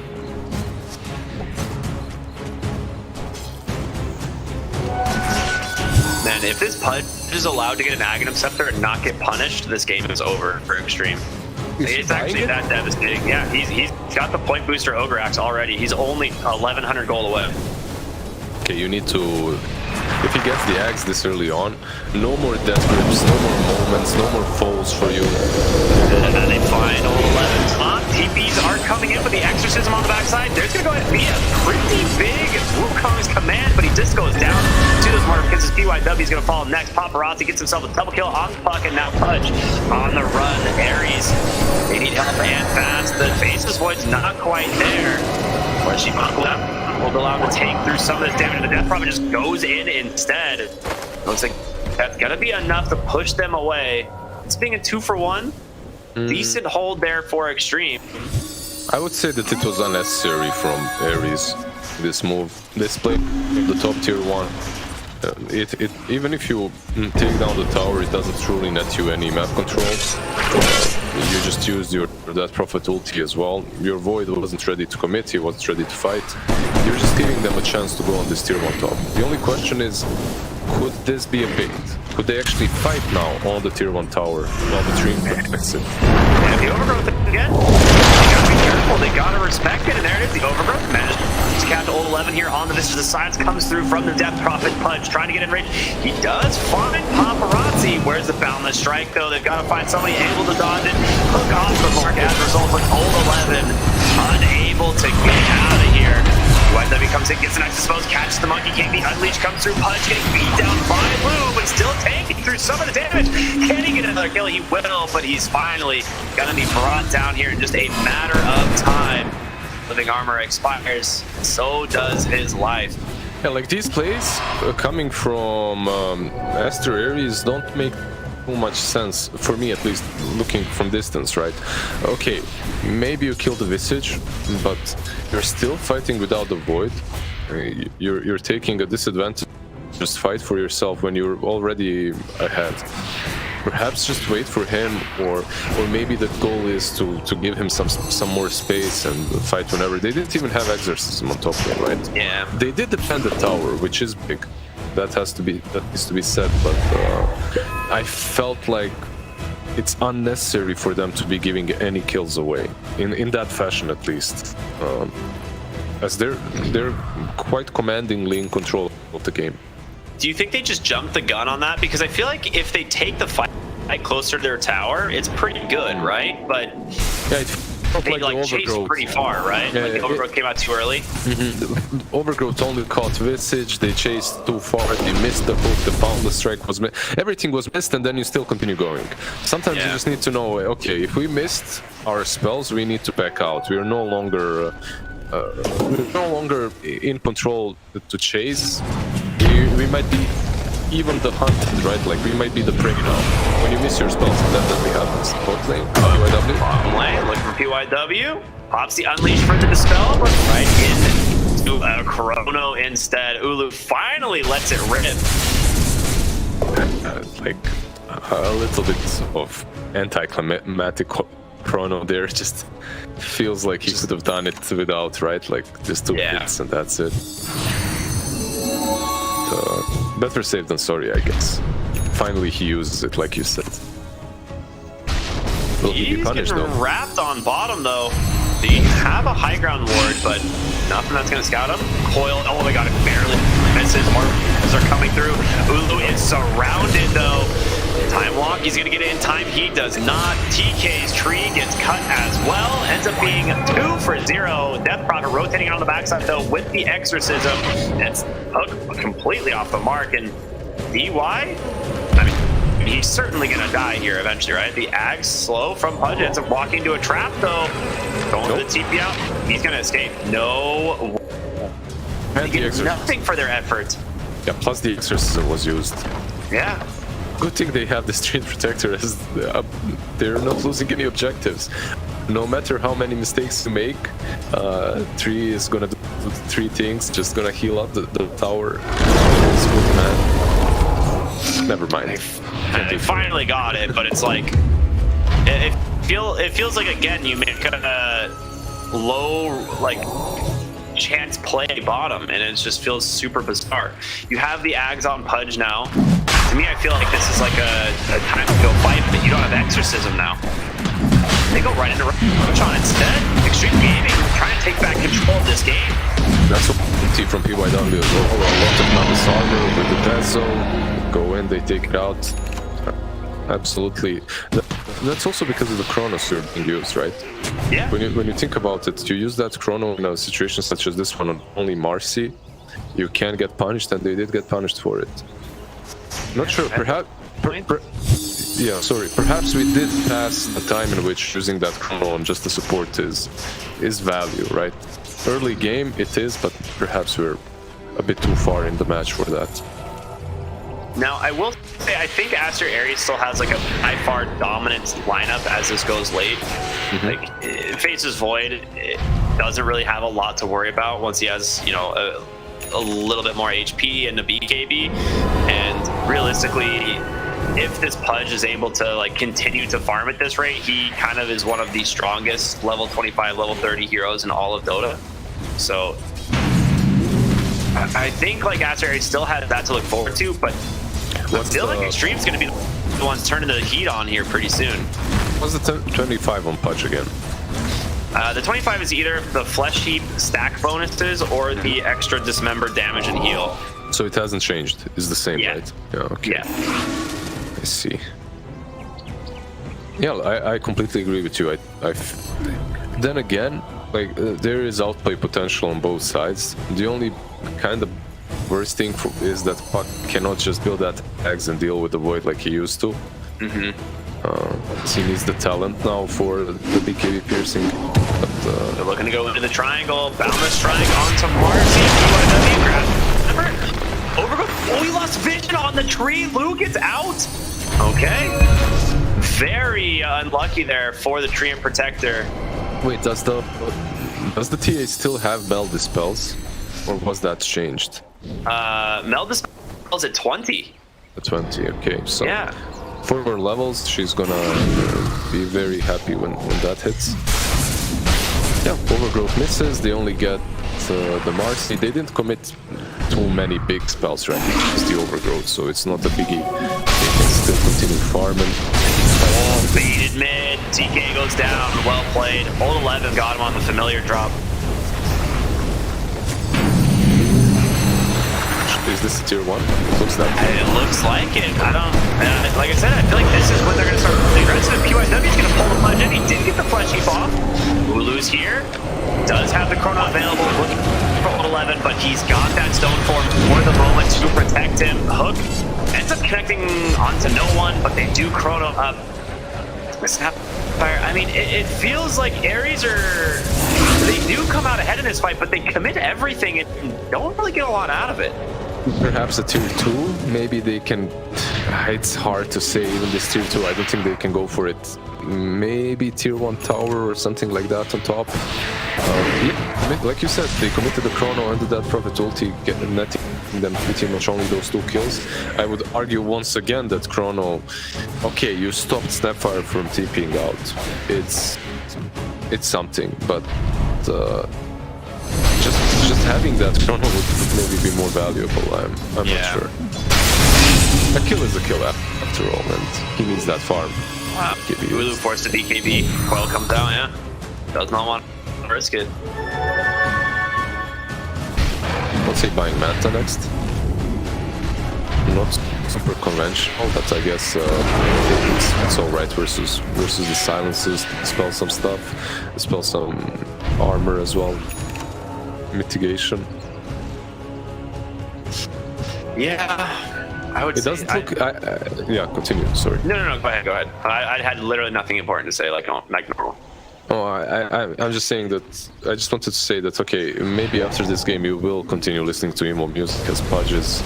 Like, I don't see his presence in the game any longer. You know, it was like a very strong laner, but after you see a couple of missed hooks. Suddenly, okay, I have this Pudge with an Aghanim Scepter, but he isn't able to really contribute to these fights. Yeah. Please the secret to playing Pudge is to play this hero like he doesn't actually have a hook. That is the ultimate secret for anyone who's like actually wanting to play this hero. Don't actually like level the hook and be ready to use it, but pretend like you don't. So just jump in and yeah. I think he acts as a bait. I really do. I think if he just has like Blink Vanguard BKB right now and like a casual cloak, he's like unkillable and just runs at them in the fights, and like Blink dismembers like TA and there's just nothing you can do to stop him. He's just gonna dismember your TA with a BKB and she's gonna die. But it's a little weird. The Aghanims will allow him to farm incredibly fast, so that is like one thing that's really nice, but he does need his BKB like desperately now, and the blink is going to slow him down to get there. I think one problem that you can have with heroes such as Pudge, you can have the best player on the Pudge, but the hero isn't played so much. So the players around aren't necessarily super comfortable with playing with the hero, right? If he's not in the meta. They definitely play with him in pubs, but it's not the same. It's not like pubs and competitive games are. It's like, I don't know, turbo and ranked. Yeah, exactly. It's like a completely different beast. I've noticed it on mid lane as well. There's a chrono available, and he could clip TA with that chrono at the edge, and then he wouldn't be able to kill her, but he could clip her, and then perhaps you can follow up with a hook, right? Like, but he opts not to. So that kind of a situation, perhaps if it's a different hero, they would communicate and they would actually use the chrono plus Cybercross. That's Mortimer's case or something like that, but here they didn't. So. You have a nice high ground ward here to play with on the side of Aster.A, but it looks like Xtreme getting ready to take this tier 2 in the top lane now, a team that had no towers for the first 20 minutes of the game. Yeah, that might be the first one to take the tier 2. That minus armor definitely kicking in now. That's on TA, you have a little Shredder as well, level, so... Okay, Ceremonial Rope Pudge is actually so insane. That item is ridiculous.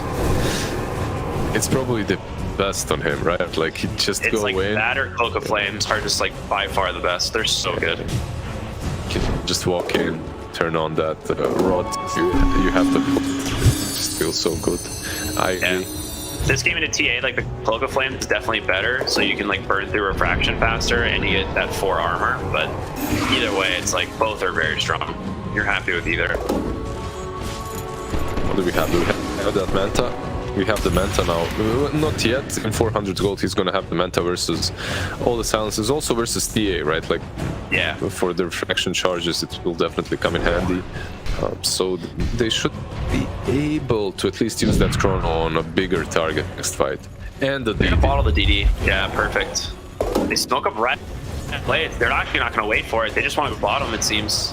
They're going to TP the Treant Protector, but there are Oh, he actually has the shard, so he's invis, and he's gonna scout PYW here. We'll see more invis, like, oh my gosh, this is the best overgrowth you could possibly get. In comes the punch. Into a WooCommerce command, they've managed to get one kill already. D1 trying to because this game is not gonna happen, and now it's Old 11 on the Visage. What a wraparound. This tier 2 tower on the bottom lane is arguably the hardest tower to take. Yeah. When it comes to, you know, like pushing, and yeah, they didn't set up any sort of vision around them. They had one ward, the two wards, but very deep behind them, right? They were expecting someone from behind. But what's stopping them from just jumping like they did? So. Yeah, I mean, they have the traps in the tree to try and scout the treant, but he has the shard, so he's just he's got the invis tree walking, and I don't think they expected it. They do have some ability, right? So maybe that's why they're a bit cocky. They have this pose. They also have the cookie, so they're thinking, yeah, we'll be able to get out, but not simple. Plus the blink dagger on PYW, that is. All right, Aster.A kind of evening up the game here. I mean, it was like a 4 or 5k gold lead at one point for Aster.A, and then we were back about 3.5, 4k for the side of Xtreme Gaming, but we're dead even again. It's a fun 30 minutes. It's a fun dead even game, like you said. You can't truly predict which way it's gonna go. There are some unconventional picks on both sides.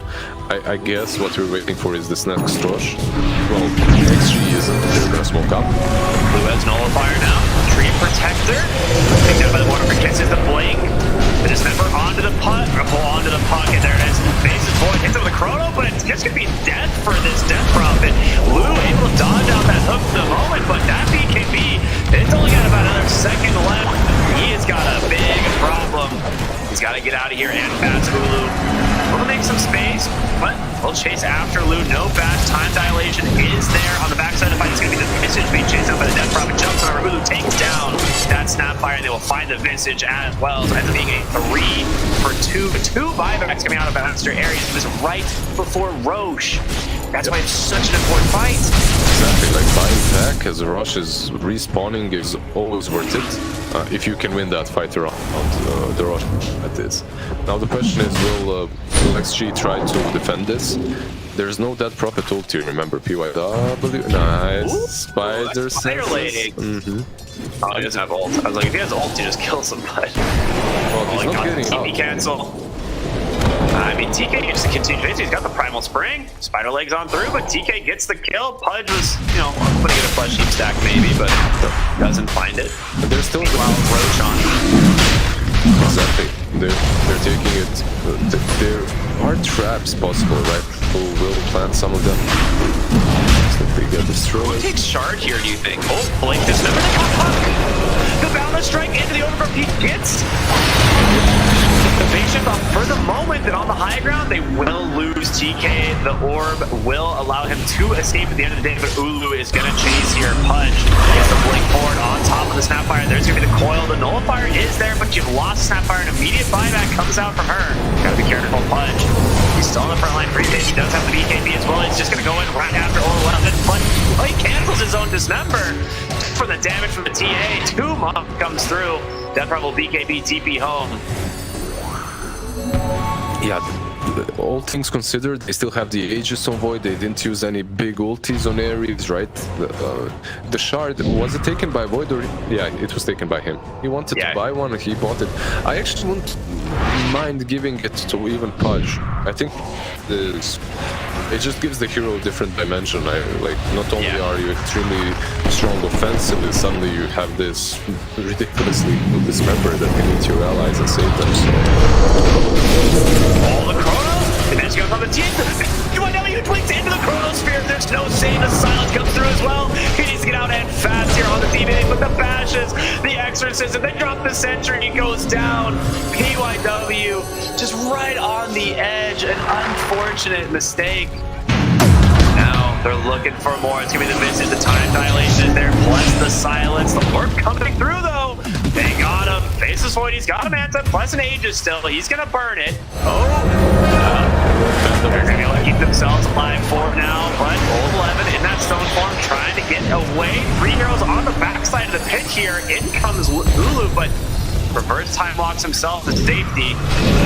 Might be full retreat time here for Xtreme. It's hard to say. TK goes in, big boundless strike, big sludge. Getting closer and closer. It's almost there.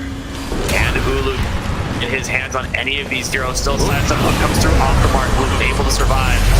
He's got a blink in one. He goes in. It's a dismember with the BKB. TK in trouble. He needs help in fast.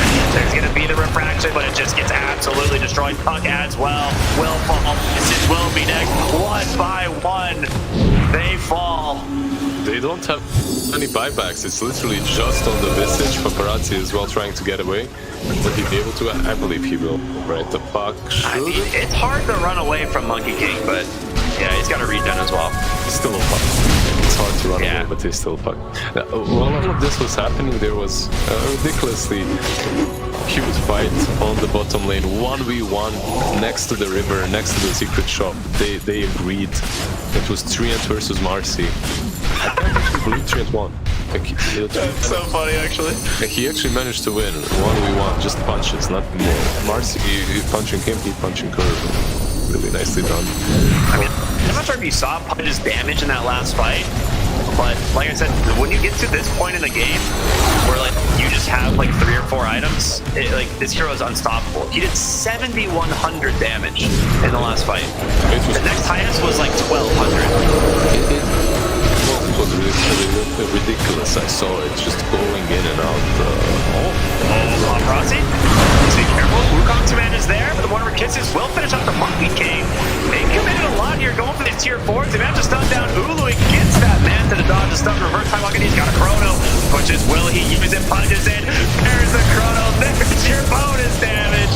As they just get absolutely destroyed here on the side of Xtreme Gaming, and it looks like Aster.A takes it 2-0 over Xtreme. Give me some. Let me Google. I need to Google some happy feels and feel good music bands. I need to send you some. Hey, I got you.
这波不亏，666。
Such a limited imagination you have.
Enigma.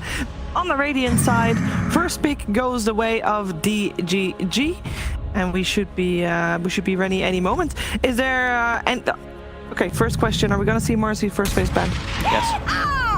Wrong. Whoa! Wrong. Ignored. There you go. That's unusual. It's been losing a lot. I mean, people are finding, I guess, solutions for it. Maybe people just aren't super comfortable with it, but it seems like post-laning phase and to later stages of the game, people aren't certain what to do with it. But yeah, the hero has sub 50% win rate, all regions combined. It had it yesterday, so not the greatest. You know, it might also affect which teams played it, but yeah, without picking Marcy, there is Monkey plus Keeper of the Light. It's a strong opener, I would say, for Enigma Galaxy. Like Enigma ran it as their position 1 both times so far when they played against Ivy. And Juggernaut as a response. This hero, like we theory crafted about it, that it might come back into the meta because he has a built-in heal with the healing ward. It's a lot of mana to sustain all of that, but if you think about it, how you can play that lane instead of using the healing salve on your carry and get half value from it, why not just buy a Mango, give it to him instead? You get the full value from Mango, and then he drops a healing ward. Yeah, built-in BKB as well too, right? BKB is getting nerfed and gradually decreased, so it does make sense. And also versus Coddle, you're able to actually play versus this hero instead of just getting one-shotted a lot of times with your spin, so it can always make sense. And you can focus fire versus Monkey King in a decent manner. Yeah, always makes sense. I always like Jug versus Coddle. I mean, healing ward's always just really pesky as a Coddle to deal with. Even though you're super fast and you can't snipe it sometimes, it can revert a lot of that damage. Yeah, normally you like to stay very far back, so it puts you out of position very easily. So Coddle, I mean, I would still say it can be a bit of a flexible one because of GH, but most of the time we'll see it be played by Sumail. Yeah, and we saw it the other day as well, right? One hero that's I was mentioning yesterday too, I think Puck is just on the rise across the board. This hero just seems to be decimating games. Also just, it scales well, builds Witchblade, BKBs are getting nerfed. It feels like catching this hero is also just getting harder and harder for some reason. So wouldn't be surprised to see DGG potentially go for it. So these instant stun heroes did get nerfed. Like Dragonite, I think he's still viable, but he got nerfed.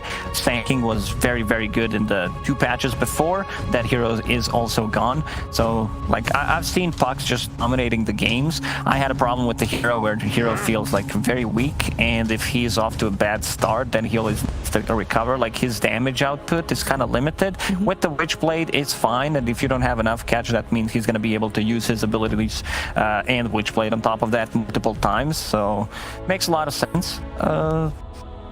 Looking at the bans, Medusa plus Bane. So one hero that Stone Gaze through the Jug spin and everything can always be really strong. Bane also BKB piercing, so it at least makes sense for me. Also, Medusa plus Coddle is ridiculous. This like late game potential is insane. The chakra just pumping him up and just like literally everything the Coddle can provide for him. Even the Aghanims in later stages, you force them to face the Medusa. So I think it's always a good ban. And you're playing versus Miracle, one of his more played heroes, even though they have the Monkey King. You know what I think is cool? They're on bootcamp in the Netherlands, but they still have a room decked out with cool things, like we see the Enigma Galaxy, the LED lights. That's cool. I like that. Effort's been put in. You gotta make yourself feel like you're at home. Yeah, no, they definitely did that. I love these guys.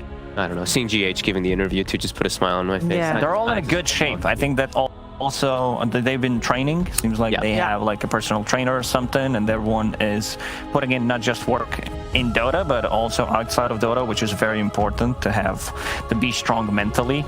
Yeah, we saw them in Dubai, and they look good. They all look really, really They all look jacked. They all, I mean, yeah, they did. They looked pretty in shape. And there's the Puck ban, so one of those heroes that is, I mean, like we were saying, it can fit almost anywhere, it feels like, on any team.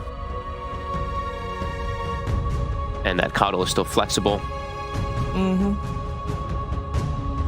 Looking at the Bat and the Enigma bans, I mean, maybe that is protecting it, the Monkey King, just so that he doesn't get his streak cuts at all, and also just Enigma very popular, but you get the Marseille, so I still think this hero, personally, is very broken myself, but people are definitely finding some solutions for it. I think if this is a carry monkey, probably gonna be it. If Marcy uses sidekick on top of them, he gets the Jingu. The turnaround potential is pretty nuts on these two heroes. I do like Snapfire as a response to Monkey King. You know that he's gonna be inside the Wukong's command, so your ulti deals ton of damage, but they need some hero that has like reliable stun, something that Snapfire can play with, because like Juggernaut is not that hero. He doesn't have a stun. He also needs some kind of a setup. I like Grimstroke a lot of the times when you are playing versus Marcy as well. Oh. The leash is really nice, but they're gonna go for the Rubik. Okay, so dispose the Dream on Rubik. Of course, you can grab people from a mile away. So that can always be really interesting. A lot of good spells to steal, really across the board. But if you get Marcy spells, you feel kind of like a god almost in a way. That can be a cool approach. I'm looking forward to some sidekick boundless strikes though. Sounds pretty ridiculous just with the hero. You don't even need Jingu. You got a Mars for owned me. So you get the grab for the Snapfire that you wanted. Not just that, also against the Monkey King, it's relatively easy to catch it. Arena still destroys huge amount of trees. Yeah. Mars did get nerfed, like his laning stage is not as good anymore. Like his stun duration got cut down by 2 seconds, 0.2 seconds on each level, so that's pretty big.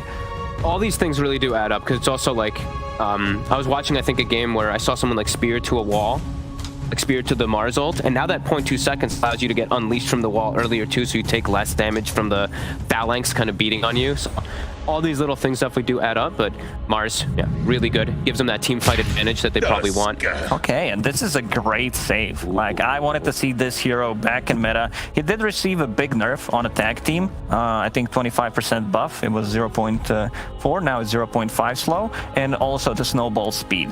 It's okay, it's nothing spectacular, but the save that they got is pretty insane. Like, this is going to be against Mars Arena, against the Juggernaut's Omni Slash, if they have something to go on, if there's like a neutral camp, if there's another hero. So you got to be very careful about that. And not just that, you also have Marcy's Dispose if she gets the shard as well, like multiple layers of save, blinding light. I like what they got. It also gives them Roche taking potential, and it's a BKB. Exactly. Yeah. The thing versus the Jug, and it's really just Mars ults, and you can just pull people. Like, if you can just reset the fight positioning, that's where I think that's what Nigma is trying to do. Just get out of that Mars ult and look for fights. And playing Rubik versus Tusk, you know, shards.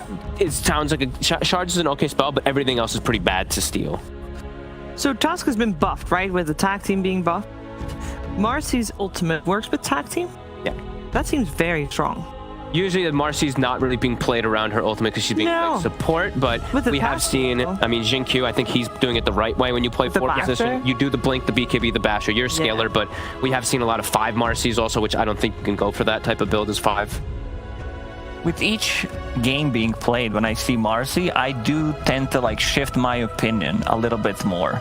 Like, just, I need to see her more in professional games. This is a good ban. I think Zeus as a hero is going to make a huge comeback. His Heavenly Jump is an insane ability, makes him almost impossible to gank. Like, you can apply the same logic, like Queen of Pain against Tusk. His rotations would be relatively useless. You jump away, same stuff with the co-op, you blink away, and they do have some gap closers, but I feel like the Zeus with the vision that it could provide as well, just insane hero, insane laner. He has like 75 damage. He can outright like some of the like strong melee mid laners. Yeah, I'm on the Zeus train myself too. I don't think every little thing about this, the Heavenly Jump just got buffed so much at level 1 now too, but little things that just these type of concepts aren't in Dota. Cast speed increase, like what the hell is that? You know, like it just throws people off. So the track will be the final ban. It does feel like DGG is expecting its Keeper of the Light to be a support, but then maybe coming out with the mid. So that means Marcy is gonna be a core hero. Or Tusk. We've seen the 3 and we've seen some core. It depends on where they want to put the Monkey King, really, as well. Yeah. Could be a mid Tusk as well. Like, this is something that I saw Gunner on his stream play quite a lot. Having another way of dealing with the BKB slash like Juggernaut, you kick him out because this is your core item on a Tusk. he's also been, I mean, we're talking about Gunner, but now even jumping to like later series, you were talking about 9 maybe doing interesting stuff. Gunner and 9 are the only 2 players that I've seen doing Marcy mid. I don't think we'll see Nigma go there. I don't know if that's a Sumail kind of hero, but other things we could potentially see thrown out there in the later stages. Not this draft, probably. Miracle is a Monkey King player, so the logical option would be that we are still missing an Offlaner, yeah. Yeah. He's a Monkey King enjoyer, you know. You love that. Enjoyers, enjoyers. And they all over the place in immortal brackets. So that ban makes me feel like it's the Coddle mid then. If they're banning Void Spirit, they're looking to ban Reach. Yeah. But so what's still in for MTD if he's not the one playing Snapfire, which I don't expect, but that's still, you know, a curveball they could throw. they banned a lot of his heroes. His Tiny, his Void Spirit are 2 of his bigger ones. And they will go for Pango. Okay. Pango can suffer a bit versus Monkey can carry. You roll into the Wukongs and you actually can just, you can kind of die a couple times. If they can reset, like Rubik with the lift can reposition Monkey, Mars Arena, Spear as well. I just want to see who's playing what. Yeah, that's gonna be. This doesn't show anything. We got the offlane Tusk. Okay, so offlane Tusk. We saw, by the way, so if you guys didn't get to catch the whole series yesterday, Skywrath kind of determined who won in the series that we watched yesterday. DK Skywrath won every game. It was just literally deleting heroes, and when there isn't a real save, the Skywrath just seems really busted, actually. And DK completely ignored this draft, by the way, which is quite unusual. I think they wanted to have, like, the save, another save, like a reliable save, relatively from Snowball, and like Dragonite doesn't provide them with that, but they still, it still gives them like lockdown potential for Skywrath ultimate to go off in the team fights, and I want to see how this lane is gonna go. Marcy plus Monkey King, it's gonna be a lot of lifesteal. They're playing into Mars. I think this lane might suffer a little bit because like you try to go aggressive. Mars did get nerfed, and then the turnaround potential is gonna be nuts because they will play aggressive with this lane. And the thing that you can do also with Monkey King and with Marcy, it's 2 of these heroes that still have these plus damages that work on denies. So if you ever do get any built up stacks, I could see Mars having very little last hits in this bottom lane also too. So it does look like lanes could be a bit tough, at least for the side of DGG. Well, I think what I do here is that our viewers are going to be very entertained because it seems like aggressive lanes on our hands, very aggressive game in our hands, and you're going to enjoy it even more with our commentators. It's Odie Pixel and Tigov. Was that intentional? Thank you very much, Steven. Yes, ladies and welcome to, of course, what should be a fantastic best of 3 here between Nigma Galaxy and DGG. Pete, from the draft alone, we're getting a lot of exciting stuff coming through this game. Oh, God, it is, yeah. Nigma, all-out aggression. We've seen the Monkey King previously. We've seen Diffusal Blade rushes, Echo Saber Death, so it's like all-out fight, want to be in your face. You know, we were checking during the draft. This is Kuroki's first time playing Marcy. And yes, it's another hero on the list, right, friend, because he's played quite a few, nearly all of them. So now he's got 121 out of 123 heroes played. Of course, he can't play Primal Beast, it's literally impossible. But Dawnbreaker is the only other hero he's played yet. So very close to completing the challenge, only a couple heroes away, once again. Let's see how he does here on the Marcy this game. It's going to be very exciting to see. As I say, lots of fantastic combos to have been played. Well, let's have a look around this early move. Nigma Galaxy, they did head around, but we saw DGG, they're able to avoid it. And overall, sort of just looking at the heroes, T, do you sort of have a favourite here on the hero picks? I am leaning a little bit with Nigma, just because of its mid-coddle factor. When I see heroes from DGG, it's a little bit slower, it's a bigger fight, but, you know, let's fight in the river first. I take that back. Yeah, it's just a bit of a poke. It's a poke, yeah.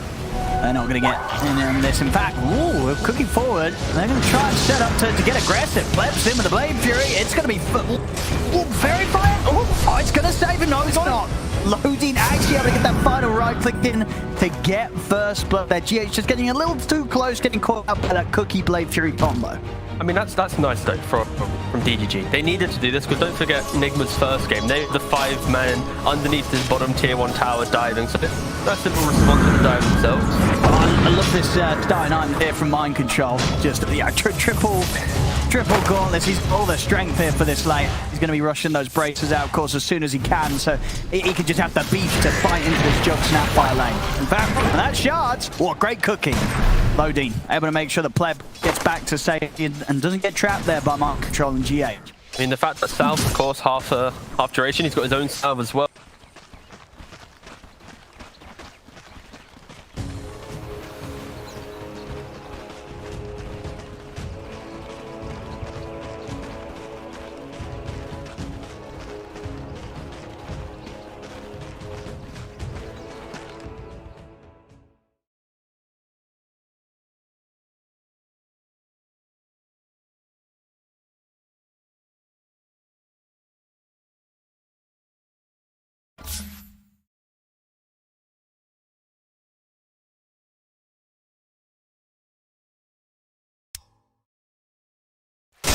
Of that. When you leave laning phase, DGG, they need to be ready for the fight. The lanes need to go, I'd say even, or even they have to Bottom lane.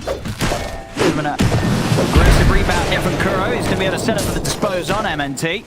If MNT is able to juke through the trees here. Good spear will hold back Miracle for now. MNT is very, very low. Very, very dead on it. Not many places to run for him. And the Enigma Galaxy able to take down the Rubik. I mean, it's level to advantage, right? As soon as you get that, this is why Marcy support is so potent, especially in the second. Right? The lane's always pushed up, so you get that jump, that dispose back. Even if they were to run away, they have to run back through half, if not 2/3 of the lane. It's very hard to play into this Marcy support. Absolutely, yeah. Just sort of great control and slow to allow Miracle to get those hits in, build up that Jingu. Oh, we're seeing the return of double tango purchases on supports. So Kuroki, we've seen some players go for headdress and tangos, because then you have just a massive regen. But Kuroki went for 2 tangos this time. It's nice to see different perceptions on how to approach the South being changed, because if you look at Snapfire, right, in the old top they've lane, gone for the alternative. The alternative build. So headdress and 1 tango.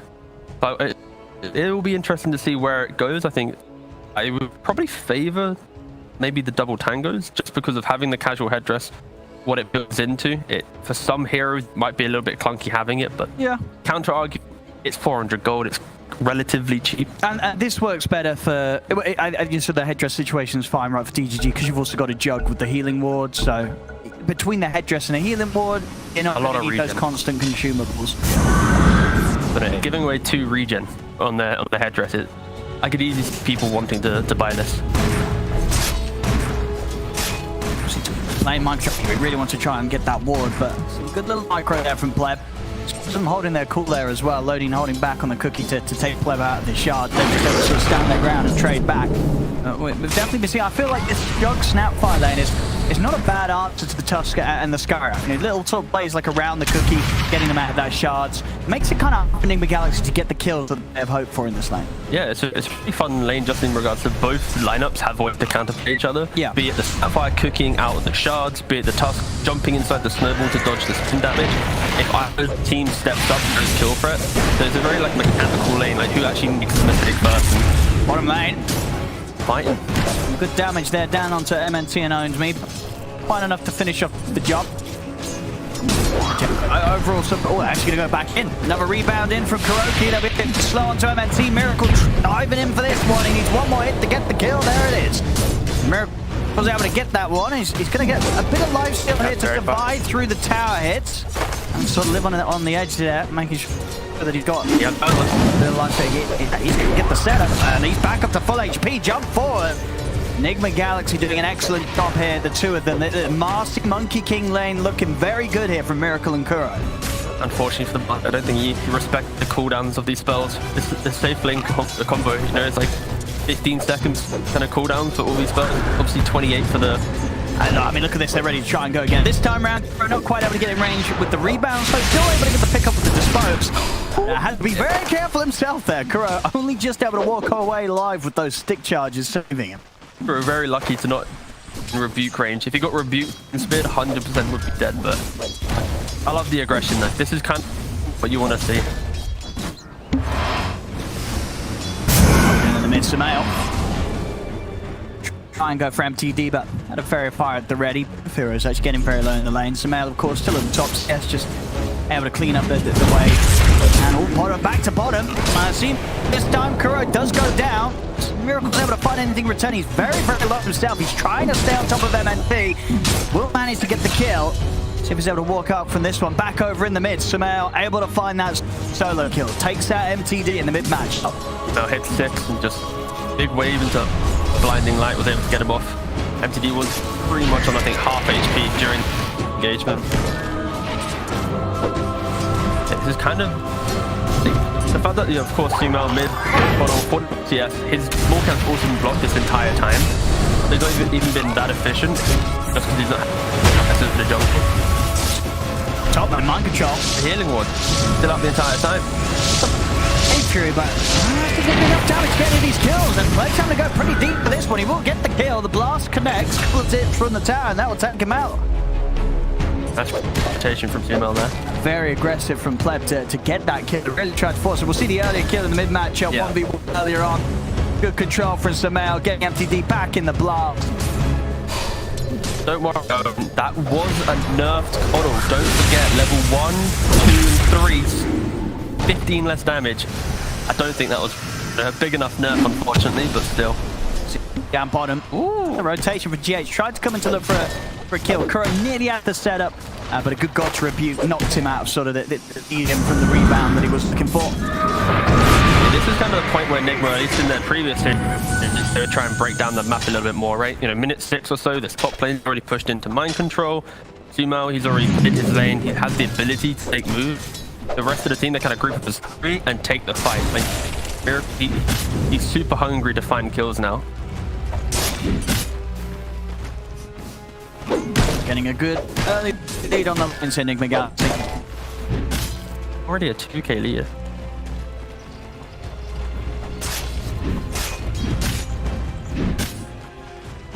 Very hard for DGG to really tackle mind control top with the amount of strength that he has off the back of these early races.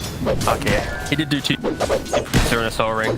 I was worried he was going to do more braces, like some what was his name? Oh, I forgot his name. General. The General Clockwork, where he'd do like 5 braces phase boots on Clockwork. That was a banging build, but yeah, no. They're going to try for this rotation. They know about the ward. Both teams bringing the mid up to the top lane. The Galaxy is going to be the ones to start the fight first. They immediately burst through loading. MPD's looking for a connection with the Thunder. Get on a couple of them, but they're not able to do anything more than that. They've got to back off. They just don't have the firepower to tackle Nick Galaxy here. 2 versus 3. I respect the attempt from Sumail there. He was trying to like predict when the squash would come in so he could blinding light to bring him back. Which he didn't hit, but he made some of these amazing plays in the previous series. Predicting the movement to then hit the blinding light that cancelled his movement spells. Yeah, we've now got to the point where they can happily start poking around the map and start, pressuring this Dire lineup a little bit. They're not built defending non-stop like I mentioned earlier. Like this Juggernaut, he needs to find some farm. Sure, some level 3 spin might be a bit disruptive, but it's around the rolling fun for the arena is when they actually get to take that fight. So if Nigma start poking top lane, it opens up them to make plays elsewhere and accelerate the way in which this game's played out. They really want to try and make something happen here, bringing both supports to the top lane DGG. Well, they just want to find a kill at least. When you pick these heroes like Snapfire, Juggernaut, Pango, you kind of want to have some earlier kills. There's a lot of play potential. We just haven't been able to find it yet.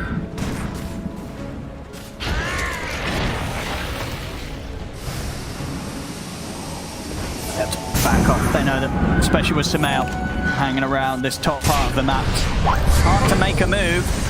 I'm going to still try. They're in with a cookie. Look for Sumail. Fast Sumail. Omni slash. Oh, great snowball step. But Sumail still incredibly slow. He's got movement speed though. He's away. The swashbuckler doesn't quite reach him. Sumail able to get out of his looting that goes down. They chase him with the roll of thunder. See if they can quite finish him out, but they can't. He's got to heal himself up. The rest of Enigma Galaxy is turning up for the fight now. GH has picked up a double kill. DG. Right, they're back under the tower. MTD swashbuckles away. The Mars is coming. If only we can set anything up with an arena. Might have to set up a mind control. The Ancient still causing issues. Setup doesn't matter. Still taking that. Now they go for the kid there. Kuro tried to jump in, but immediate arena and spear hold back. They take down Kuro, but the kills continue to roll into the favor of Enigma Galaxy as they're pushing now underneath the tower. Took down Owns Me. They're going to be able to find MTD as well underneath the tier 1. Do it their best, their DGG, to turn up to the fight, but overall, Enigma Galaxy, they'll remain on top. And that is where the patch we just had, if Coddle had a move speed change of like 5 or 10 or He's so speedy with anything marginally less, he would have died, 100% gone. But because of his option, because of the box, skills coming around, yeah, this hero is so chaos, honestly. A great save from Range Control. This is here. We had a couple of connections onto Sumail, but it's just not quite enough. Sumail is perfectly fine. Mind Control is ready to help turn, take down Lodi. Some people might be calling for E-patch up this one. Tira has not been nerfed in anyway. He's crushing this early game, Sumail. Saw him on the call, of course, last series that they played, and he's bringing it out once again, and he's looking very, very smooth. And he's very in. And now very out, yeah. Oof. It's a scary place in the map, anywhere where Sumail is. Just for the light. Probably gonna die. Sumail, another kill for him. Let's see if we get the setup on. But there's a Blade Fury at the ready, so might have enough control for him. But yeah, Sumail so far on point every single time with these bars. He's 5-0-4. It doesn't look like there's anything that can slow him down, quite literally. Yeah, and we get to see the play top right. He's already quite low. The Omni Slash. It was so close to get him. What was it? He's got the heal from his Illuminate, 100 HP inside Snowball, 50 HP or whatever that was. Yeah, legit. Like any marginal reduction in move speed in the patch, he would have died there. He's looking at Sumail. He's going to have his vessel done for the next fight. But the speed in which Enigma are able to play, because there's so much non-committal damage, right? It's tough. Not going for, of course, tag team. You're just going for shards play. You're throwing that out 300 damage. Skyroth Mage combo, 500 plus damage, right? Mystic Flare 1000. Keeper of Light, you put a Solar Vine. Like everyone's just throwing damage from a distance. The only person who technically has to be in the middle of the fight right now is Kuroki. He is kind of the sacrificial lamb of this draft, where he just jumps on in, rebounds in, exposes a hero, they die. Sure, he might die after, but like, he's gonna always be able to execute. I want to go for loading in. We could get the high ground, we'll save him. But just look at this. Kuroki's in the middle, respected.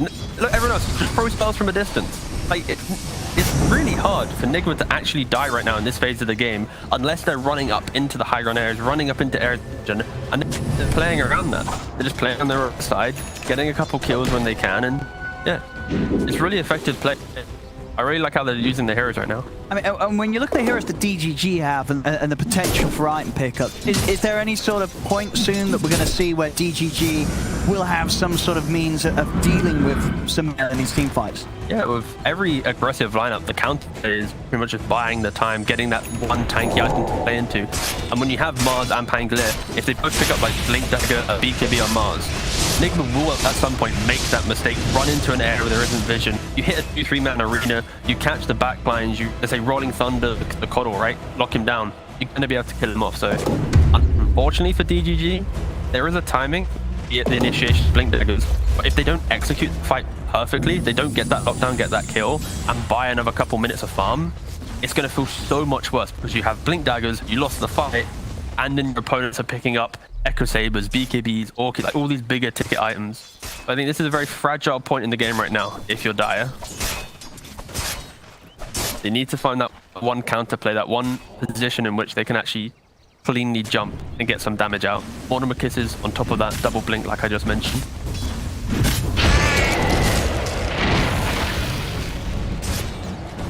Are they getting? Well, he's trying to find spots for play, but he's still got quite a bit of catch up to do. Rough last few fights and not quite finding those opportunities to get the kills that he'd hoped for with the early Omni Slashes. Yeah, he changed up his build. He went for a Diffusal Blade. Okay. Still super aggressive. We spoke about the move speed of Coddle. If you Rolling Thunder get on top, put that Diffuse slow, you then allow your Mars to be the initiator. Honestly, I don't mind this change up. It puts less pressure on that next fight. It does simplify the game, at least for the Pangolier.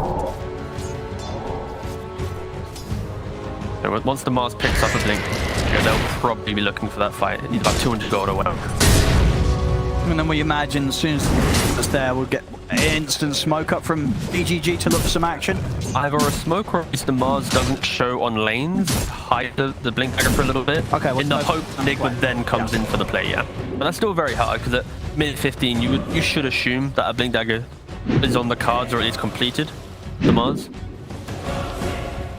You can see from the position of Enigma, they're kind of hugging mid. Croaky's pushed out a couple waves mid.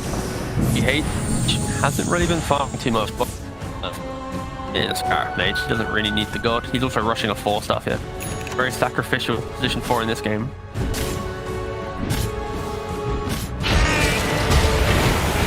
He owns me. Put around the tier 2 for now. I mean, he's close enough that he can head over to the tier 1 if they need assistance. Is it? Hide the blink. No, I like this. Yeah. So he's gonna show top. Big brain stuff here. Yeah, he's gonna show top without the blink dagger. Yeah, yeah. As long as he doesn't die to the monkey even puts the quelling blade, you know, fills his slots out so it doesn't even look like he's anticipating the blink sent out. For the big brain moves here. But this only works if they're then doing something bottom to bait out the play, right? And he's just shown another mid. Yeah, he's gonna TP. Sorry, show top. Now he comes towards mid with the blink.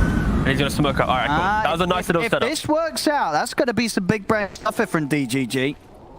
See if it catches Enigma Galaxy by surprise. You say sort of what's still overall 16 minutes in, you should expect, regardless of if you're checking those items, for the Mars to have a pickup like this. You should, but the fact that he has set up that play in such a way, it's like he's showing top. Yeah. I respect that they're not ready for it. They're positioned have a look. Fight. There we go. He's going to jump straight away. Arena. I'm going to take out of the kisses to follow up. There's going to be the snowball going to have a decent amount of protection on those first 2 rounds of kiss. The roll thumbers there. Current getting low, but they haven't quite finished. Finally, they kill him off.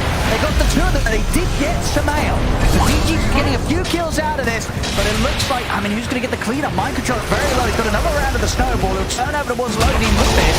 He may die after the back of coming out of this one. So the Scout Blast is going to miss, but the Shield Crash will not. It's a triple kill for MTD.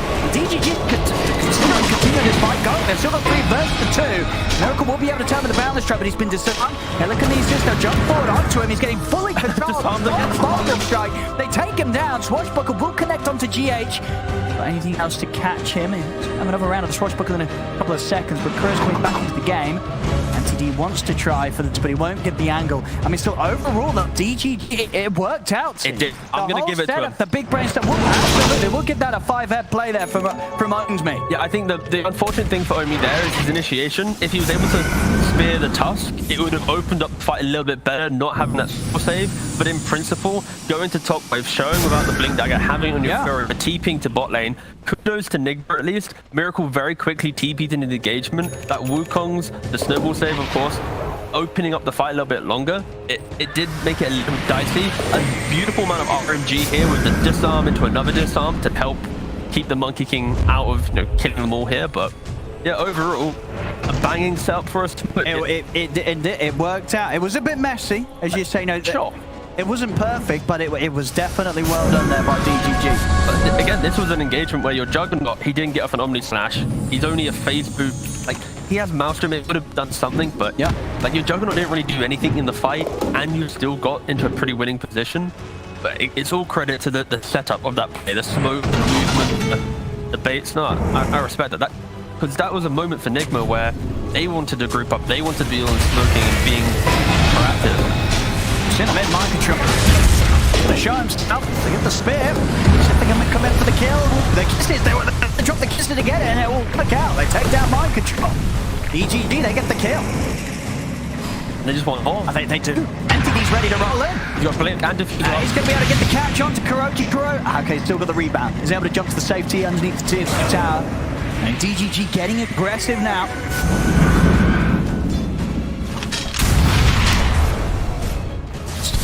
Around, I know he's got the arena. There's a chance to maybe get on top of Samael. Here we go. He's in. They're in with the combo. And they've got enough damage to get this. Samael got it down. He's going to try to stand the ground with the Wukong. Gets his way out of there with the Blade Fury. DGG again did a pretty solid job there. poking Enigma Galaxy. I'm more than poking NGX. He jumps straight back in. Aaron with the spear. Snowball will save Miracle momentarily after being speared to the trees, but it looks like he's still going to die. He tries to mischief his way out of this one, but he goes down and get the control over the walls. Mind control. They're going to be able to take it down as well. It's an effective team wipe here by DGG as they're stepping up their play and they're outplaying Enigma Galaxy in these last 3 fights, T. They're playing together. They're playing as a team, and that's just punishing Enigma's desire to be a little bit more spread, right? They're poking a lot. MTD, he used that rolling thunder to cut back. Sure, it was on cooldown off, but then you have the Mars ready as well in position. If you kill off Sumo at the start of the fight, he's looked inside the arena, quickly killed off a perfect Omni Slash this time, hitting on all 3 of the heroes. That's what you need to have success, right? I think for Enigma, they'll be kicking themselves a little bit, right? They had that bot lane fight they just lost, mid again. Sumo getting put off a little bit. Once he gets BKB, that will simplify his game. Like this graph. Well, look at that graph. But that is mental. You're like keeper like naturally just always up, right? You're so hard to lock him down and to actually catch him a couple of times. But DGG, even if they didn't kill him in that previous fight, they found the way to stall his farm. Top lane as well, like he's running so close and running away. Like they're doing a good job at just stalling him, so they can at least keep, you know, on track. Yeah, no, I mean without a doubt, yeah, Owned Me and MTD, both of them with their jumps that they pull off, it's causing issues for Enigma Galaxy. Again, to remind people, getting caught in these ultimates. Like to remind people, these are ultimates where if they miss them, Enigma's lineup will run over you for a couple minutes. Like you don't have that spell, they're in your face. Yeah. But they're using their spells, these big cooldowns, aggressively, that even if Enigma goes even, they don't have the resources to then make the play to punish it. So I love the fact that they are playing with a bit more bravado, playing in the face of Enigma, and they're not just waiting. So it's commendable stuff. And in doing so, Juggernaut has a bit of an answer as well. Now Pleb is recovered very nicely. We saw sort of about, what, 10 minutes ago, he was, I think, sort of on towards the bottom half net worth. His last few fights, he's been getting himself right back up towards the top. We'll see them go out for smoke, but there's keep and timing calls for Enigma Galaxy themselves. Sumail has got the BKB. And Mind Control also about to his BKB. Blink Dagger quick buy. Yeah, they need these BKBs. Yeah, the last couple of fights have soured the aggression. And this Roche, is this going to be something that Enigma Galaxy expect? Yeah, I mean, they pinged the mid wave because Rubik was quick pushing out with Snowball and Fade Bolt. I think they understand that there is a smoke happening. Yes, but whether it's smoke into Roche... Well, they're not showing on the lane right now. So after a couple seconds, Oh, Pleb's got a DD for this fight. Oh, God, that's scary. DD and Omni Slash. See that? See what Enigma Galaxy want to do about this. Going to start. Goes from the Mystic Flare off the mark. Try and lead him to the Blue Samar, but a good position for loading. He's going to stand to the side. Freely throws the... Getting very low. He has to get out to the side. Kurt's going to try and come in, but the roller controls him. The Omni Slash from Pleb just took down Miracle completely. Kurt's going to try and run from this one. But it's the German dead on Enigma Galaxy. But Mind Control and Miracle going down. DGG are able to get back into the pit, finish off the Roshan.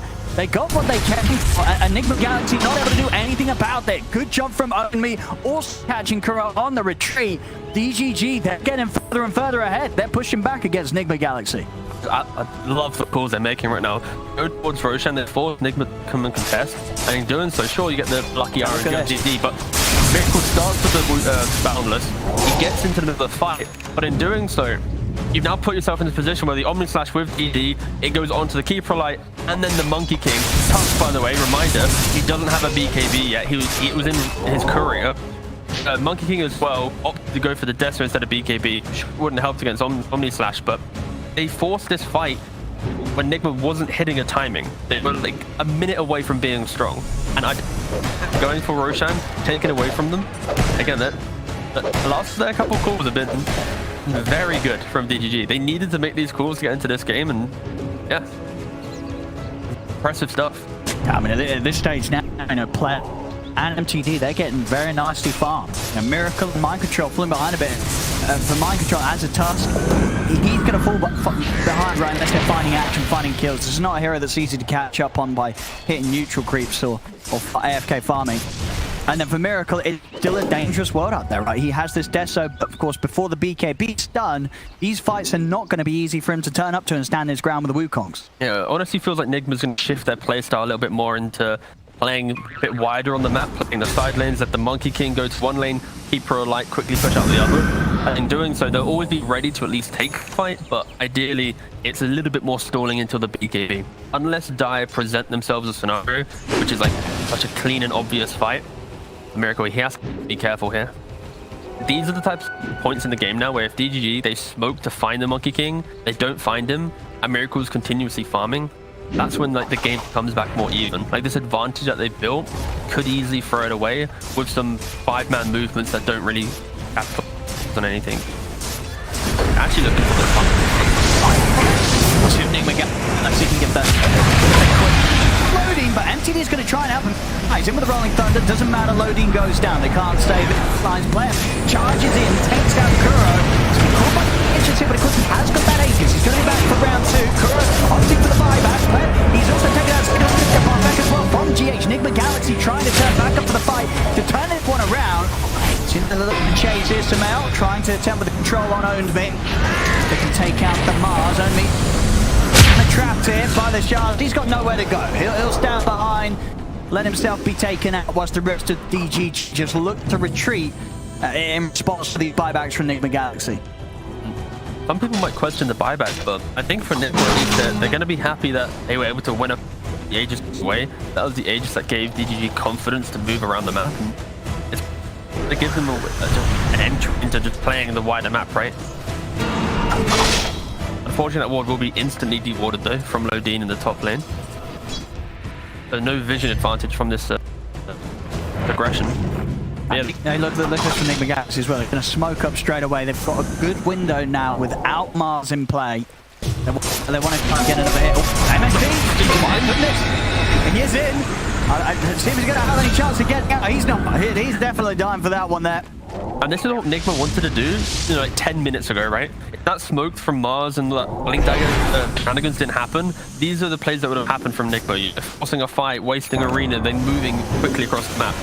It took them an additional 50 minutes to get the plays to happen, but now you kind of get to see what this draft is meant to be doing.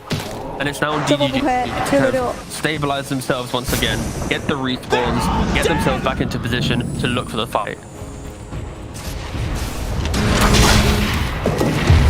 DGG, of course, doing a good job of maintaining their towers. This tier 1 in the mid still standing strong. Monkey King still 900 to 1,000 gold away from his BKB. That, of course, help him from the Mortimer's Kisses, the arena. It won't stop in that, the Omni, but being able to enter the fight with some confidence is what he needs. All right, it's going to be bound up to the side here. See if he's able to rebound out in time. He can't quite get over towards Samael. So Kuro, that's going to be down for quite a long time, of course, off the back of that buyback last time round. And in through the dive up now, all right? And then we have the big arms here as well. The BKBs. Owned Me's got his BKB and from the side, Enigma Galaxy, Miracle just assembling the Echo Saber. He has got his done, ready for the next fight. And so that DGG also nice to finish with the Lotus from loading, so an excellent response to helping his allies out, especially against the targeted spells of the Skyra. Over in the trees, I mean, they're going to lead in on this. They're going to pop the BKBs, stand his ground, Mind Control as well, also BKB. Numbers off the Onyx Lane with the snowball. They've taken out Pleb. They've caught a little too deep behind the tower there. As DGG maybe getting a bit ahead of themselves, trying to take a fight into the tree line behind the tier 2 tower. But the BKBs, Enigma Galaxy, more than happy to take that fight. It all starts because they have the Tinker Ward at the top, right? So they're able to see the task to get that initiation. They were playing under vision, so this dive wasn't as ludicrous as it looked originally. But yeah, in essence, your Juggernaut Omni slashing into the back lines, the rest of your team can't really follow up and help out, but they got to be careful. These are the plays that allow Enigma back in. Like you see here, right? Miracle, he wasn't actually on the edge of that vision, so he was able to get Wukongs off. The Juggernaut then just defensively Omni slashed, and your Juggernaut and your Pangolier so deep in the fight, no one else can really get in. And once again, He's there with the response. He's got the arena out on the two of them. Enough damage between him and MTG. Miracle is getting very, very low. He's going to get taken out with the swashbuckle. And then at the river, DGG got chased up with the Mind Control as well. Of course, with the BKBs on cooldown, and there's nothing but Enigma Galaxy to save themselves with. So sort of falling foul themselves to the same temptations that DGG did on that top lane. Enigma Galaxy run down mid and instantly lose the 2 cores with the BKBs on cooldown. I just love how much back and forth in this game. Enigma, every time they win a fight, they want to punish it, right? The draft is built for this. They want to try and get advantage and get in. But this Monkey King, without the BKB, when you're in the middle of the fight, you're going to get squashed, you're going to get disarmed, you can't really get off the kills, and Mars, you have this arena available. He didn't waste it in that previous engagement. So even though Enigma wants to be aggressive, I think they're falling a little bit victim to this combination, this Mars Packer. It's so good at very strong, yeah. DGG did an excellent job on sort of landing the combos. I mean, we've seen Ownsby, his arenas have been crucial in each and every fight. And it just feels like for Enigma, like this Skyrim page, unfortunately, GH is a game where Skyrim, they don't really enjoy it, right?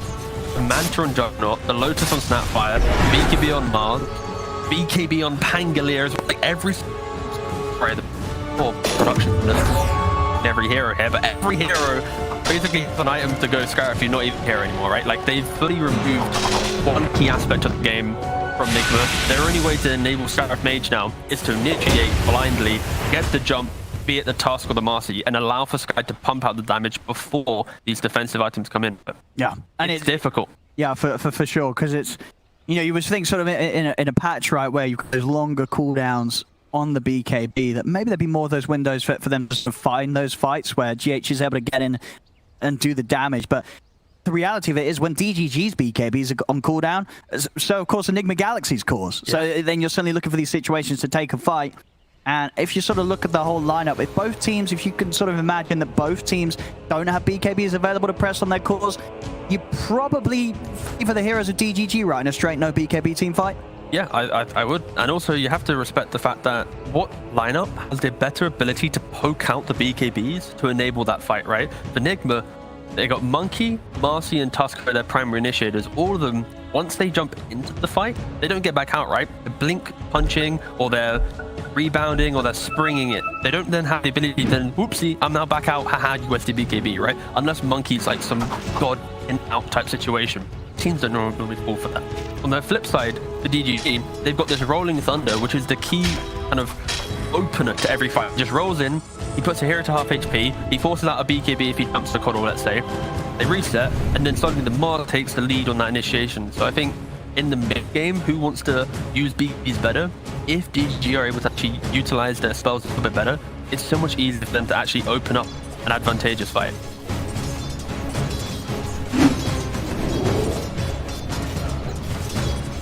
Of course, now getting close towards that next Roshan respawn.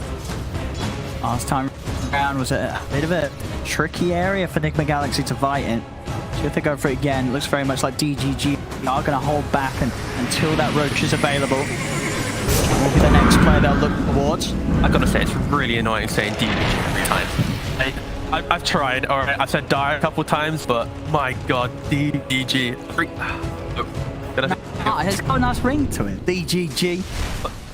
Liquid. Secret. Enigma. I think Enigma Galaxy. I like the long names. You know, they drop the tongue more rhythmically. Alright, okay. It's, you know, make it a bit more fun. Alright. I'll listen up to your next team fight. I want you to try and really get it rhythmic. TD is getting his Abyssal next. Miracle scaling up on the damage. Wants to get his Idless next. Push him out. Going for the Octa after his E-Blade. Kuro. Also the BKB himself. Good job. Very, very good job there. Clean kill on Owned Me. And he has to pop back for 70 seconds. And that's Roach respawn. That pretty much as good of a pick off Enigma Galaxy could get there. That couldn't have been much better there. Taking the Mars out of the fight for a full minute. One small, just a lapse of positioning from DGG. Yeah. They sort of to sort of the peacefulness that we were having there. See if Enigma Galaxy maybe go for more. They're really going to go for man. They'll get him. He has got buyback available. We'll use it straight away. Especially with the BKB being used on mind control. Miracle himself still holding on. Standing his ground with the Wukong's command. FTD's back in with the rope. Now the BKB comes out from Miracle. Flip. Try and come in with the Blade Fury, but it'll be out the BKB. Way waiting now to the sideline. But he being knocked back into the river, over to the side, and in trouble. Buyback for this one. He'll hold his ground with the roller. Buyback comes down for GX. The BKB coming to an end, but he's able to stop the start. Striking time. They're in with the Omni Slash. There is a snowball available. Comes out towards the end of it. He counts a snowball in play, but overall plan with his blade through. Can he survive? He's cooking over to the edge. But the download GX is enough to take him down. Buyback comes in from MNT. He's trying to help out Lodine, who also brought back for this fight. But they're just going to keep going. They cannot withstand this sort of overwhelming pressure and power that Nigma Galaxy bring to the fight. It's both teams using the buybacks, 3 coming out for DGG, only 2 for Nigma Galaxy, but it will, without a doubt, be Nigma Galaxy coming out on top and stepping into the road champion to take the stages for themselves. To quickly pan that camera a little bit to the left of the high ground. This ward, oh, we've got to replay it. It's fine, it's perfect, fine. So yeah, basically, fight breaks out because of the Mars pickoff, because the ward I was about to mention. They get the kills here, and then they stand inside Wukong's. There's no way to get the monkey out of Wukong's pretty much. He's got the BKB still, he's super happy. But unfortunately for DGG, this was the first fight where they didn't have like clean execution. Everything was super spread. You know, Juggernaut running to top, look, Rubik snowballing to the camp. MTD all the way now by the bottom side of the fight. Sure, he kills this guy off Major, but then he trades his life for him. So this was after 34 minutes of really disciplined play. 1 lapse of judgment, 1 pick-off underneath a really good walk from Nigma. Opens up a very sloppy fight, and these are the type of fights that Nigma, they thrive in, right? They like the skirmish, they like the fight. They've been trying to do this now for pretty much half an hour of this game.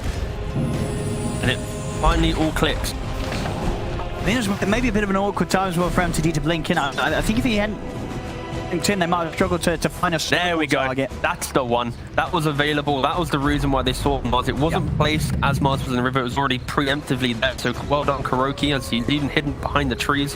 Vision is key. And it's been the key aspect of why that smoke from the Mars worked out, why this comeback fight from Nigma worked out. Absolutely, yeah. For Owned Me, very much sort of set the beginning of the lead that DGG were getting, but unfortunately for him, that death gave Nigma Galaxy the perfect playground to take that team fight, and now gets us in a position when pushing the high ground. Miracle with the Aegis intact. Look at this wraparound though, DGG. They got to de-ward this ward though. But it's been jammed out. They know it's here. They still get shot. They're going to try and go to the back lines. Homie's in with the arena, but already to the side. MNT gets pushed down by Miracle. They have traction H, but only takes quite a bit of work to finish him off. Will get the kill, but he's solo himself. He's getting certain MTD will turn over towards Kuro, but Maestro Ronald with the punch. They must declare puts out the claw. He's going to get out the max playthrough. He will live. He'll get back to the high ground. The kicks is from Lodine. Take down Kuro from a distance. But they will be able to defend here. DGG, they do end up spending another buyback. Owns me, paying to get back into the game. And of course, Nigma, they still engage us on Miracle, so they can still go for another round of push. They have to be careful. They have to respect this. Get back into the base. Omni jump. Gonna knock up the plan. They're gonna let's jump it out towards Blair. Mike jump buys time to protect himself with the snowball. Trying to put the BKB and the win from Samar. They'll turn over towards Only. Only's been trapped in the shards. No way for him to run. Has Owned Me out for 100 seconds.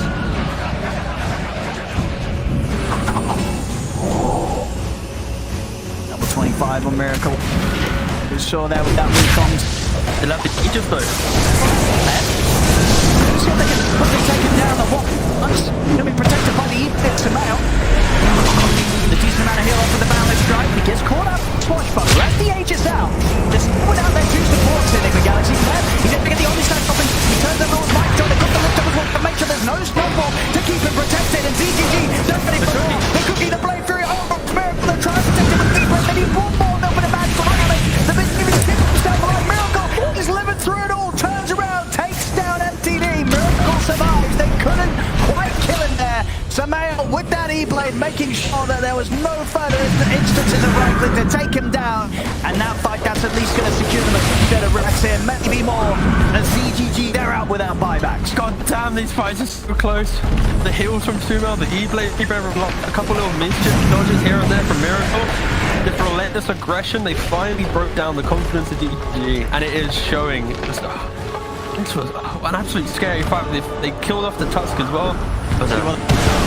were coming in clutch. They don't want to go for the tier 4s quite yet. Of course, maybe they will try because tier 2s are still up. They got nothing else. They go for the game or they back off. They've got a bit of time. This is one of those plays where it's like they physically can't get any tier 2, they'll respawn. So this is like the highest value. They might go for tier 4, they might even tickle the ancient a bit, but I mean, got 5 back on play. And then they've got the creep. Yeah, the creep on top. We're good. I mean, I want to go for one more fight here. Omi is going to jump in. Might we get the spear? The arena drops out, but Samel gets out to BKB. Let's try and chase down GH with the Blade Fury. They have got a sentry position, but GH is fine. They're able to get out. Dark is being focused by Omi and MNT. We're going to have a pause. I had some mad lag as well, to be fair enough. So basically, was it? I think it was the Rubik's Wukong's. Yeah. Is that the MNT is... He unfortunately understood the situation of the game, and he decided that he'll steal the one spell that might allow Nigma to crash out of the game. Nothing. Oh, he's dead. He is dead. Down for 2 minutes. And over in the mid, they didn't even get Kuro. Kuro was able to escape. MMTD back in 5. BKB popped by Miracle. He's going to commit him for the kill on to Omi. Oh, great save from MNT. MNT ends up dying in the fountain. There's that boundless strike. He was able to at least keep his Mars alive. Omi will live. They've got to try and defend 3 versus 5 here, DGG. They don't have Rolling Thunder. They don't have Arena. Let's drop him win leases. Snowball. Yeah. I think focus in the end here is the best move for Nigma Galaxy. Looking at the ancient as they'll look to end this one. Very little can be done to keep them off the H here. Are they going to try their best? Disarms, I'll slow it down. But the silence is out to MTD. He goes down. Omi as well will fall. Ancient exposed. No further they're defending. It's called Nigma Galaxy will take this game 1. But I tell you what a bad showing from DGG. But it certainly made it a challenge to. No, I gotta say, this was a beautiful 30 minutes of Dota to watch from them. The way in which they play on their cooldowns, being aggressive, not allowing Nigma to get their skirmishing line up kind of into an aggressive position. Because once they cross that river, once they...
Intel, and we got ourselves Enigma Galaxy and DGG playing against each other. First game taken by Enigma Galaxy, who are still undefeated in Division 2.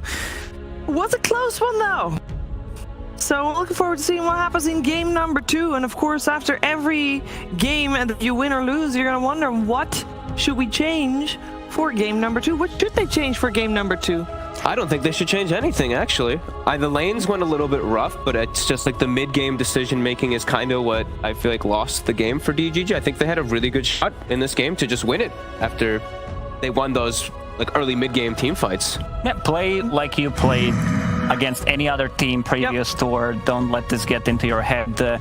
Yeah, you're playing against Enigma, like you want to beat them, you want to show what you're made of, and I think they already did. I don't think they need to prove anything. Like, they are a solid team, and like, I always get pleasantly surprised watching them play.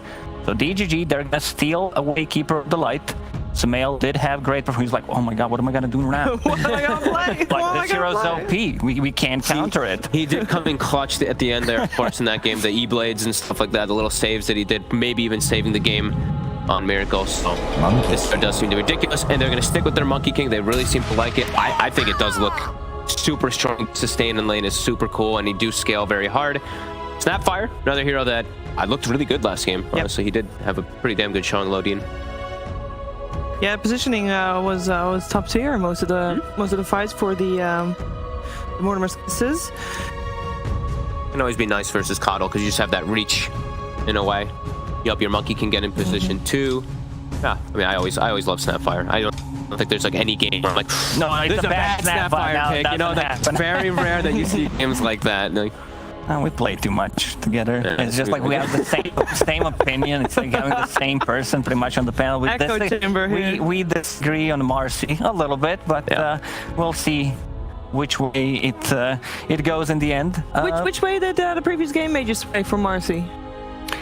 I think if that was any other hero, any strong position 5, the outcome would still be the same. Okay. I feel like the hero still needs farm. Otherwise, you're like using 2.5 abilities. You don't see Marcy going in and going ham with her ulti, which I wait till you see Jin Q play, and you're gonna be this hero is broken. Yeah, but that's what any hero that's in Q plays. I was talking yesterday. I think that's the way to play it, to be able to scale. Like, you might not be as strong early on as you would with like Etherlens, but then you're kind of shutting your progression down. So DGG one more time will go with the Juggernaut. It feels like they think this Juggernaut is the answer to Monkey King. I feel like it's a good matchup, and we already talked about the previous game. Sustained BKB piercing ability. They did ban out both Medusa and Bane last game. This time around, they think Tusk did a lot of in the laning stage, which he did. He did shut him down. I like the MC's itemization because he went triple gauntlets, bracer, double bracer, soul ring, magic wand, and boots an extra branch. That was his item build. So Juggernaut can't really kill him. Like, you, even if he omni flash you still have enough time to just like run away to big camp, use a snowball, run away from it. So you're never gonna be the target. And of course, the BKB piercing ability. Yeah, definitely. Like, I definitely, after you play against it, it does mess up the Jugs game so much. I like that they banned it. Same thing on Nigma. MTD's Pango was devastating, so getting rid of that one makes a lot of sense. Okay, now they're gonna ban out the Night Stalker. So their own approach when they're playing the Coddle, trying to protect it. Night Stalker is one of the most obnoxious heroes to play against. Does MTD play the Keeper of the Light as well? I would imagine so, yeah. This stance tells me this is the core Keeper of the Light. We got a Batrider ban coming out from Enigma Galaxy as well. I think it's cool when you ban out these like super tanky strength heroes in the off lane when the Jug's playing, because you're just like, when you're playing versus NS and Tusk, you're like, man, I can never get a spin kill in. Like, they're always just a bit too tanky. It's just like that, like the simpleness of it, not just breaking down every little other thing that the heroes do, but just in lane it can be very pesky. Back in my days, you could spin kill people level 1 when everyone didn't have 700 HP starting. Back in my days, Lanem would play roaming Juggernaut with boots and kill everybody. So yeah, we see the Puck ban as well too, another hero that's just reaching hero that's also just on the rise. You also might be lacking in some disables almost every game, it feels like, so always makes sense. Mars ban, another hero that they, I mean, Only was amazing on the way they If they want to ruin this Monkey King in the lane, I think picking up hero like Viper plus strong position 4 could be... Okay, it's banned now, never mind. That hero's been banned. It's every series and every tour, I'm feeling like, too. This hero's just on the rise. We still have, based on the previous game, we had Nigma and Tiny banned out in the second phase. Those are still in the pool, of course. Also Medusa and Bane, as you already mentioned. At this point, though, never mind. We get an Alchemist in the game. It is time. This hero has been on the rise. I've seen it in different regions. I saw it being banned out as well. Looks good. I feel the hero... I mean, he got buffed, right? He got 5 extra seconds duration and 5 more seconds on the...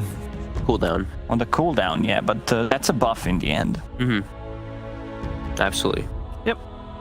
So how do you deal with it? Because you know that Alchemist is gonna get farm. You can obviously try to slow it down a bit. Old solution, one of the better ones was Bloodseeker, but they can't really pick it because they have Jug. That was one of the best ones. I think LGD was the ones who theory crafted that back in the day. Besides that, you want this like... Okay, that's the one that steals a little bit of a farm from Alchemist. Yep. Also... He can have Eidolons, though. And Eidolons Eidolons very valuable. is easy to farm with the Acid Spray. They have, like 60 magic, but they're vulnerable to physical damage. So Acid Spray should, like, it's gonna be all about the micro, but you're gonna be stealing away some gold from it. I want to see a hero that can move and just put pressure on the Alchemist, because what Alchemist wants to do is he wants to free farm between like minute 8 and minute 12, while the rest of the team is playing together. Even if it means that they lose some of those fights, they lose like one hero extra than the enemy team, it's still a win for them if Alchemist is getting a free farm. Yep. That's hero that got buffed, 2-second stun now on the hoof stomp. Also, hero versus Monkey King, that's always been decent because you can just run out of the Wukongs. You can determine the place that you take the fights. So previously DGG played Enigma. It was Enigma on the off lane, but now with the Centaur instantly picked up as well. It's Where do we want to see it for Enigma? NT? Saw a couple 5s as well, right? Yeah. We did see a few 5s, so I we think saw a it's few still 5s. maybe can be. I think you just want to lane. Either that or you like take strong position 4, range 1, and try to bully Alchemist in the lane. But what do they need? Like they still need a 5. They could go I don't back think they're for gonna Mars. be playing Juggernaut Caudal lane. That just seems really bad. You don't have a setup. Oh, you mean for DGG? For DGG, yeah. Yeah. They've done, like, OG was the ones who was doing Jug Enigma, right? If I'm not mistaken. Yeah, that's doable. Yeah. That's better than... Because I think this Keeper of the Light will be mid. He'll be mid. I want him to be mid too because he's the Vessel buyer, and you're playing versus Alchemist, And so you wanna you get that early Vessel. Exactly. Sure, he's got the Dispel function, and also he has the Shard as well, which is another Dispel function, so he has 2 ways to, of course, dispel it, but it And always a can be a BKB. solution. And a BKB, and a Manta. Foul. But either way, you want somebody to be able to have it, because if you get that advantage, if you get the ball rolling, you're able to kind of crush him and set pace. So what do we want on the side of Enigma Galaxy? Because we are still assuming that, like, is Alchemist mid in this one, Monkey King safe lane, or would you rather see Alch safe lane? Monkey King can also be a support still, of course. I mean, maybe... Ooh, well, you first got Warlock. We talked about Warlock quite a bit with the new patch, and of course a support that has built-in salves, basically. You can never black hole. You just save the golem for the black hole. No matter what you itemize versus Enigma, you can't actually counter them. Range did get nerfed by 200, even maybe 250, not sure. But it does cripple Warlock a lot, which is a hero that, you know, received some of the buffs, but I still feel cast range on Warlock is needed. It's pretty similar to Silencer. You're just gonna try to stay away as possible from Enigma to just pop it. Healing in the laning stage is pretty nice. It's pretty insane. That's a quick ban. Yeah. They're like, this is a carry Alchemist, of course. So, kind of cool. Probably gonna see what? I didn't even see like a 3 Snapfire or mid Snapfire.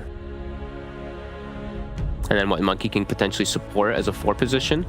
And then they may be saving their MC hero as the last pick for Enigma Galaxy. Yeah, still quite a few options there. They banned Void Spirit, so DGG thinks that this is gonna be like Snapfire Monkey on the offlane possibly. I know it's not popular in Europe, but South America does love to play Snap as 3. Maybe they have some more info coming up from the screams. Yeah. I mean, it looks like they're just trying to protect the Coddle as much as possible. All these backline jumpers, all these heroes are just pierced right to him. They also are, their catch is a bit weird on the side of DGG also, right? When you see the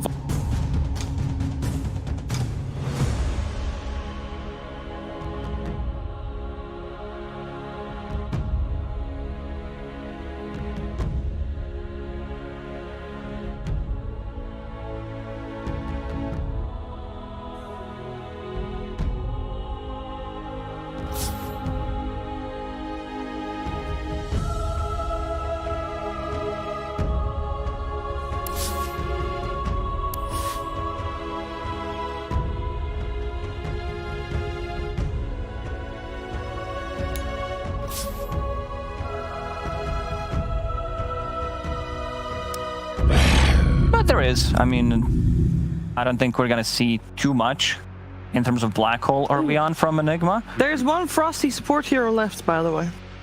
Crystal Maiden. what? Wyvern? Oh, how can you be hating? There's 2 Frosty support heroes. But you got the right. There you go. It's a killer lane. Yeah, it is. 5 seconds slow. They were getting rid of Lich, but yeah, this Crystal Maiden makes a lot of sense. You also have Enigma, who consumes a lot of mana. Keeper of the Light doesn't need as much because he does have Chakra. He's going to be the mid in this game, so that means that it's going to be leveled up pretty early on.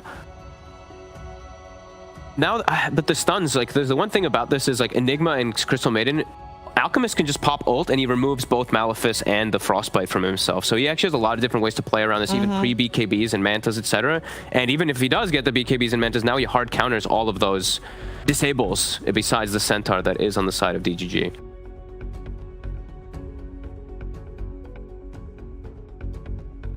I'm just thinking, I'm getting some flashbacks when Enigma played offlane Alchemist, and like you get one item into Aghanim Scepter for Monkey King, you play for that timing if they want to do that, but most likely it's not gonna be it, but still an option. Yeah. God, that meta was so lame. Giving the Monkey King Ags and he goes solos Roche because the Wukong used to not aggro. It was so... Ugh. Not a fan of that, but we'll get the Slardar, so MC.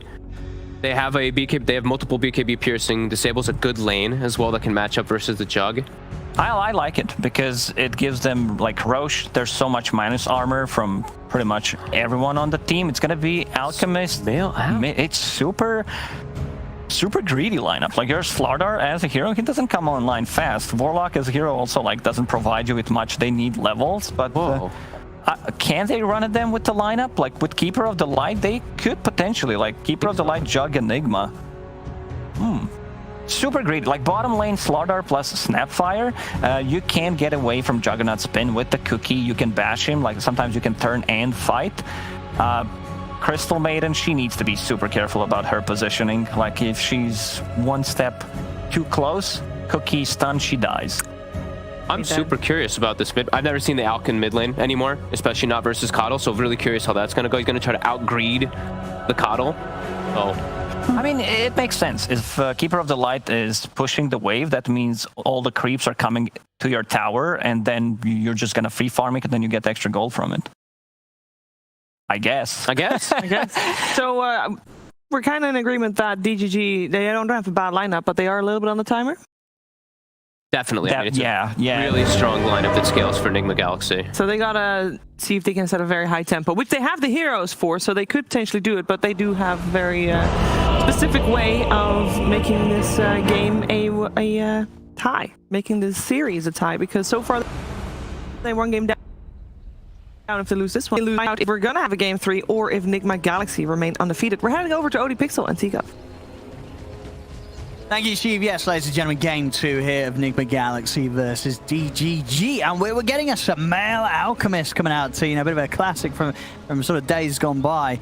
He's bringing it back here into the mid. Is it going to be interesting how he does? Because honestly, I feel like that matchup in the mid nowadays against a mid Cottle, I can't imagine it's too much fun for an Alchemist on the early levels, right?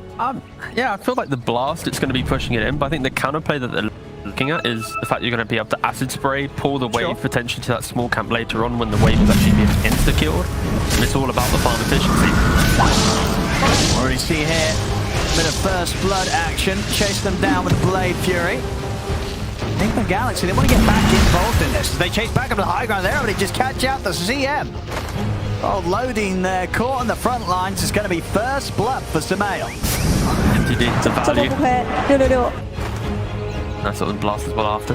666 Yeah, Enigma, 2 games in a row now. They've been moving in 5, but also kind of changing it up. You know, a lot of teams that like park themselves 5 on one hill, or they'll move from like if they're Radiant, they'll move to like the Dire top jungle. Enigma's a little bit different. They're always like going towards the offlane area of the map, trying to find the heroes, look for that fight every single time. But no, there's a lot to unpack with Enigma's lineup. There's overall, I mean, what are you expecting from a mid Alchemist in terms of build? You know, what's Samael looking to get online with this game as a mid lane Alch?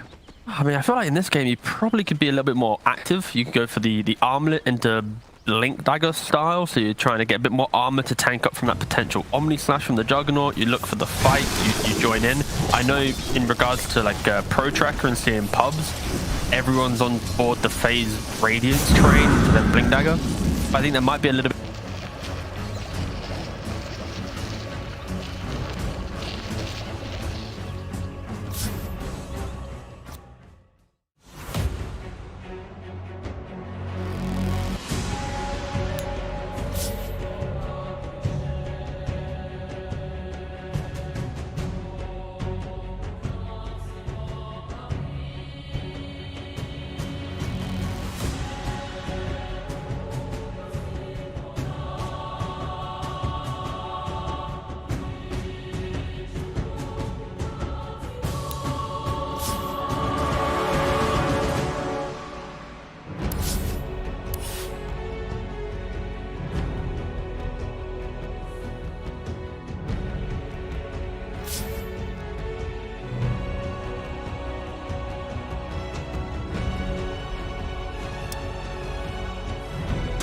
Enigma. I like what they've kind of done to approach this very meta style of draft from DGG.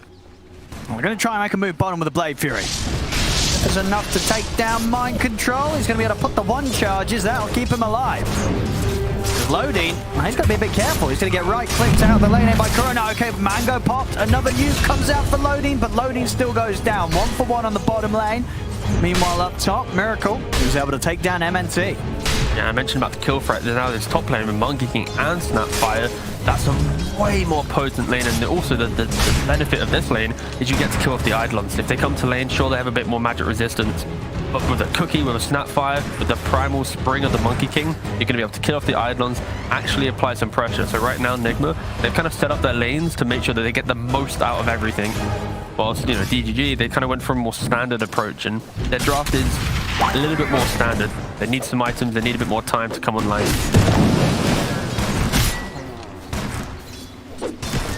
I am looking forward to this Warlock performance, which will literally just be Golem only Golem if Black Hole is used, you know? That's pretty much the pick of the reasons for this pick.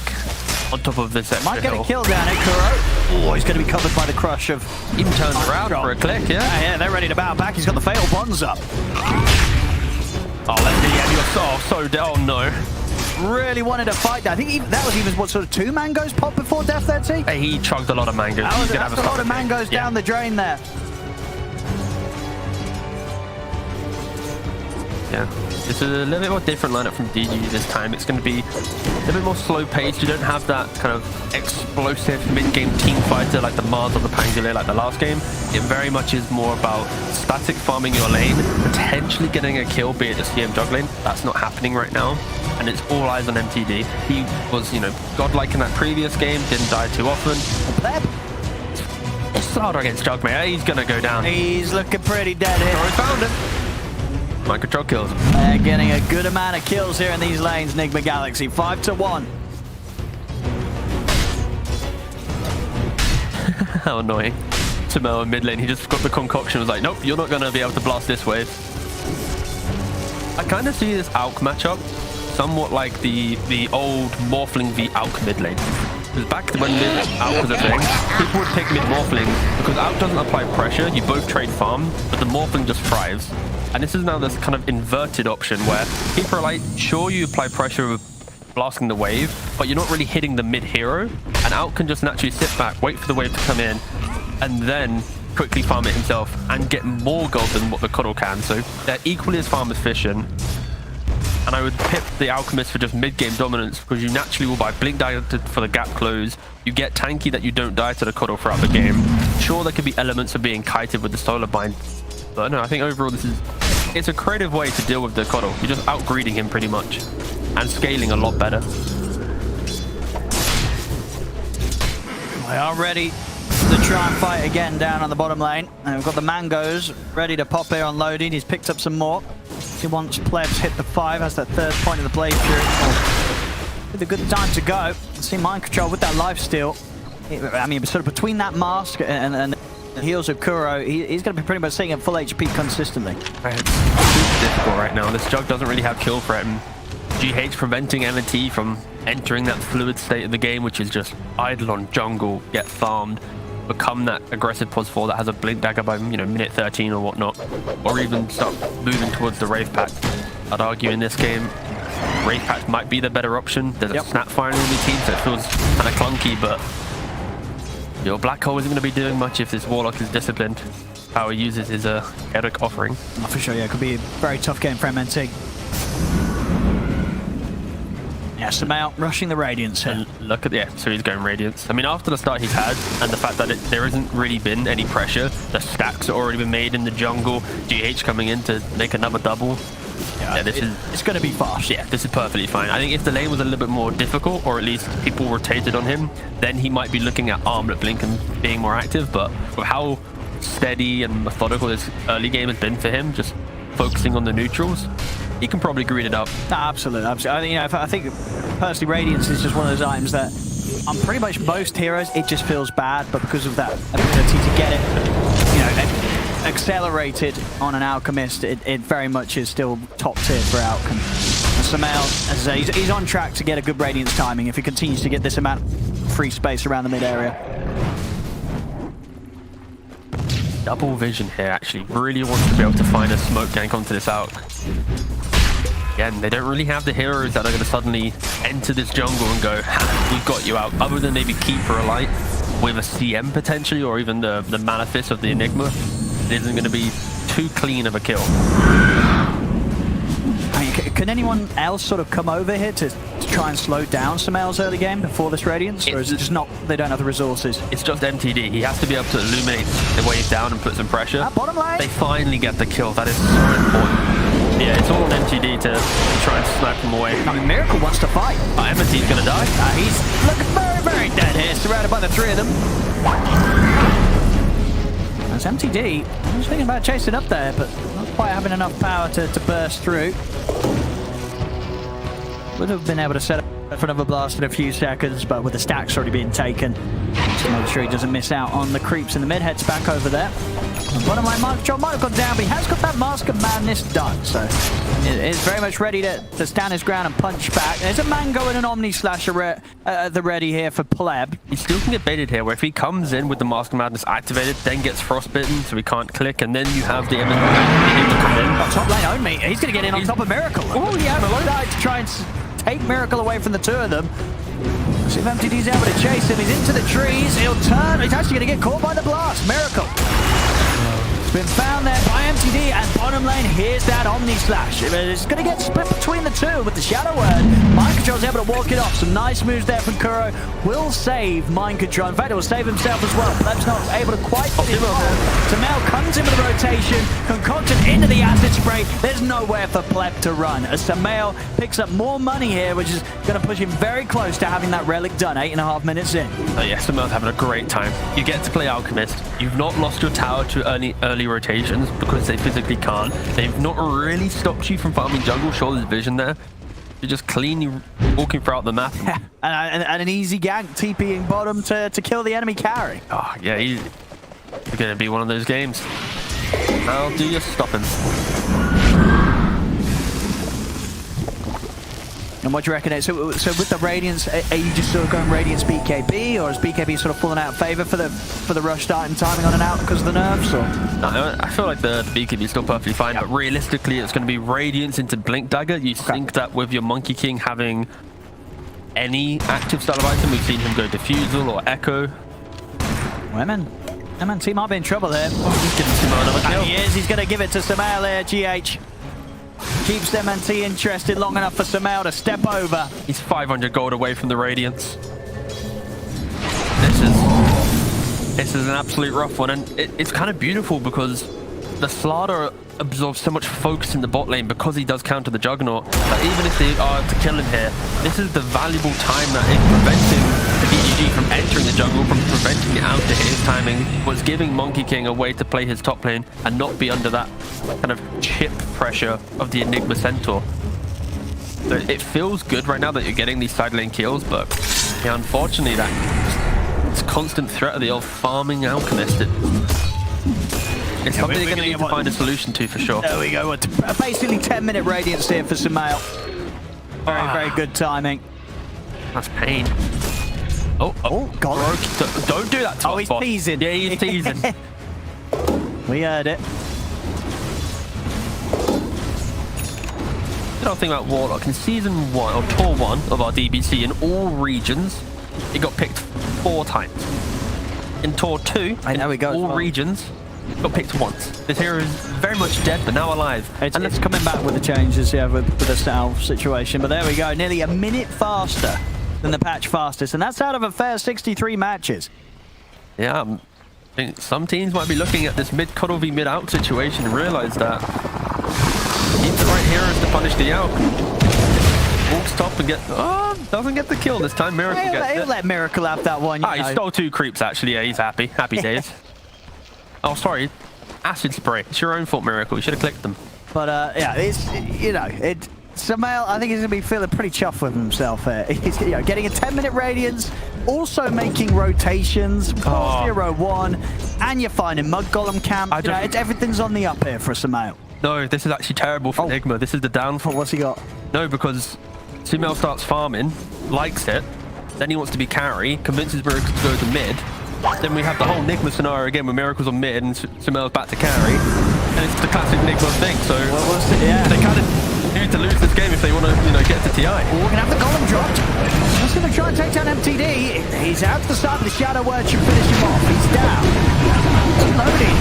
Not quite the fight, Miracle. Good ult here from Lodine. On this flash, it's not doing a whole lot. It went over to the Golem. It didn't go back to Miracle or Kuro. Pleb's got to step back. He should be fine. He's still got a Blade Fury. Same time over in the mid, GH was able to take down MNT. They're still trying to chase for Pleb, who cut off the tree. That will give him a chance to try and fight back against Miracle, but he'll quickly realize that he can't quite do that at this stage. He doesn't have the damage. Miracle still looking to try and play on for this, but hasn't got anything else to dive under the tower to Pleb. So Pleb will be fine. Back in the mid, Sumail continuing to sort of tick off the checklist of everything you want from a mid laner. He's also managed to take the tier 1 at 12 minutes in. He's getting everything done. It's been a faultless early game here from Sumail. Perfect stuff. Yeah, his heat map's going to be great. It's just jungle he pops into a lane, quickly gets a kill, pops into a lane, quickly gets a tower. He went for the bots just to be even more efficient. Again, he's under 0 pressure, so you can buy anything right now and he will still feel comfortable. He goes for the farming efficiency. They want to try and get him. They have to find a kill on him once. He doesn't have ultimate. No, now he has it. Sorry. Gets rid of the vessel charge. He could be ready to fight this. He's looking for an opportunity of getting back in on this one. MNT will be able to tumble his toy down to the low ground away from an angry-looking alchemist. To be fair, his ult was on cooldown and then it quickly appeared, so maybe if they were like 4 seconds early, they would have found a kill. He did aggressively in on this. It's fine, it's just a Warlock. But nah, they did get a kill. This is important though. Jokes aside, DGG, they need to at least start making some aggressive moves, even though it feels a little bit late. Once they click on this Alchemist and they see a Boots of Travel, not a Blink Dagger or components towards a BKB, it gives them some hope where if they're able to isolate him without the ultimate running, or at least apply the Vessel Charge after ultimate, it's going to feel really good. But yeah, like the heat map shows, this is not what you want to see from your enemy's Alchemist. You want to see it super spread where he keeps TPing into lanes under pressure, trying to find something. And yeah, he's getting everything done here. That's going to be the Blink Dagger done. If he wants to, we'll see if Sumail indeed wants to commit for that. He does. So yeah, Blink, Radiant spots, 14 minutes in. Indeed, smashing all the records there on the item timings, no surprise. And Miracle, he's identified how strong Sumo is and how perfect the game he had. He had Echo Saber in his quick buy. He's quickly flipped over to Desolator. So now you're going to have this super scary window of the game where if DGG lose a fight, they can go to Roshan. They can take any tower they want. This Alchemist as well, you're going to have Deso buff because of the Founder Strike. He's going to be able to kill anyone they jump. Yeah, Deso, this is very scary. Corrosive Haze, the minus armor, it's pretty terrifying. All right, they're trying to find Miracle. Oh, maybe. So close. See, at the same time, Enigma Galaxy, they're getting into the triangle. They've found Loading. Another easy kill here for Samael. They have got the blink done on MNT, so maybe opportunities to try for some sort of setup. But Roshan, it's up. Enigma Galaxy, they're straight into the pit. And they'll take this run down. Oh, they've also got the little shred, of course. There's so much minus armor here from the squad. You TP to the bottom side of the map, it's going to unlock Roshan. They're super quick on this move. Like you just mentioned, the Corrosive Haze, the Acid Spray, the little shredder. It's going to go down. What's that Omni Slash? He's got the one charges. Okay, they're getting into the pit. He's staying on top of the Roshan, and they're going to be able to get the Aegis on Pleb. Samael bounced out the side, but he's ticking down incredibly low. The Shadow Word just enough to keep him alive for now, but not only. In on top of him with the double edge, takes him down. They do lose Pleb DGG. The twice, that was the Aegis taken out as well. Over to the side, Lodi dropping the ult. Mind Control dies underneath the ultimate, the Crystal Maiden. All things said and done there, I think DGG are going to be very happy with that interruption that they're able to bring towards Enigma Galaxy, trying to take that Roshan. That gets in at the perfect time. They're even seeing if they can maybe even go for more. They get the jump in, they've still got a black hole at the ready. And of course, chaotic offerings are already been used, so maybe an opportunity to find some of that. Ovi just heads up to the high ground, runs down GH, will die to Miracle. But DGG giving a really solid punch there against Enigma Galaxy, a team that for the most part of this game was ahead all the way. And they did that without using Black Hole, without using the Omni Slash. Sure, this Juggernaut isn't a threat right now. He doesn't even have Battle Fury complete. Well, Samael, and he's going to actually die, unfortunate. But yeah, an amazing contest from DGG. I honestly expected that Roshan to fall quicker with the amount of minus armor they had, with the heroes that were available in the pit, but I guess not having the everyone there helping out, as you know, it's kind of made it a little bit awkward. Look at the Dagons coming out here from MTD. Just a casual one. He's keeping it, you know, respectful. A level 1 Dagon, get the burst, but then go for it. He's not getting carried away. Oh, I need my level 2 or my level 5 Dagon. Just gets an extra little bit of burst damage into the BKB. And do you like this from Pleb going the Battle Fury route this game, rather than the Maelstrom?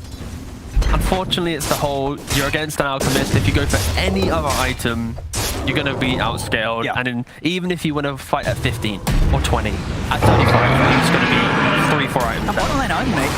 He's going to try and get the fight going here for DGG. Miracle, he's probably going to die. Almost takes him out, and indeed for the side, MT's able to hold back Samael.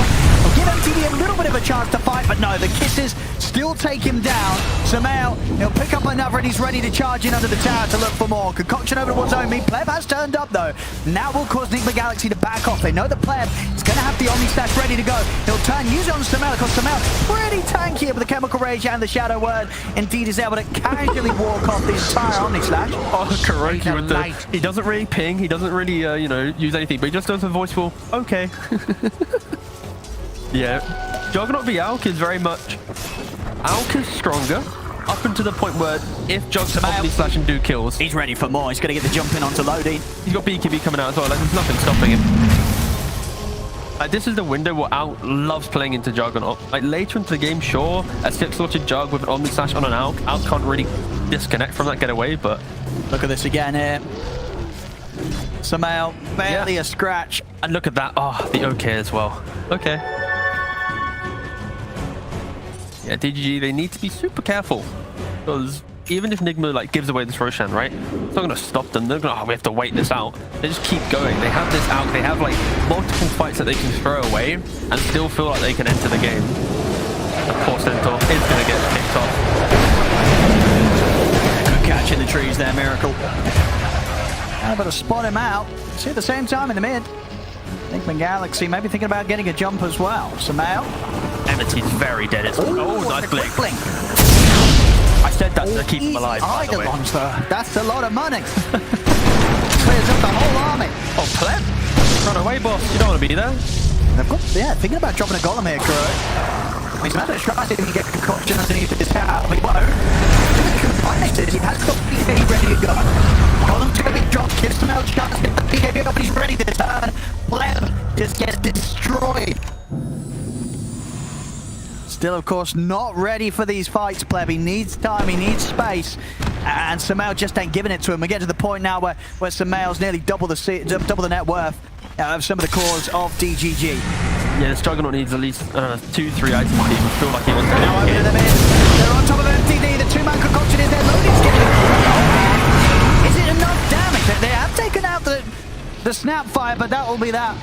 That's all they're getting out of that fight. DG, and now once again they've got to run. Sumail charging them down. He's got they're gonna dive. They're 100% diving there. They want to go for this. In we go into the base. They'll take down another effective team wipe against DGG. As Sumail casually cleaning up and very close to be getting his overwhelming blink. So we're just 20 minutes in. And you'd think otherwise if you saw this Alchemist inventory. He is getting some fantastic timings. The overwhelming amount of aggression from Nigma. Sure, it's with the item advantage that the Alp provides, but this is disgusting. And the illusion, always the dream when you're running that Radiance. Even more money to be cleaned up across the map. I'm ready for the big wombo combos, right? You got the overwhelming blink into then the upheaval of the Warlock. It's just, so much. Oh, and the Troll Summoners as well. Everything just going the way of Sumail here, and he's taking advantage of it perfectly. Nearly hitting the 900 GPM. Just 21 minutes in play. But yeah, if you're DGG, you need to try and get this Juggernaut away from the aggression of Nigma. He has to try and find some farm. Like, even if he gets a stand in it's not going to be enough. Should have jumped there, but mind control. He's got BKB. Has owned me. Just completely stunned. No chance of getting out after attempting that jump.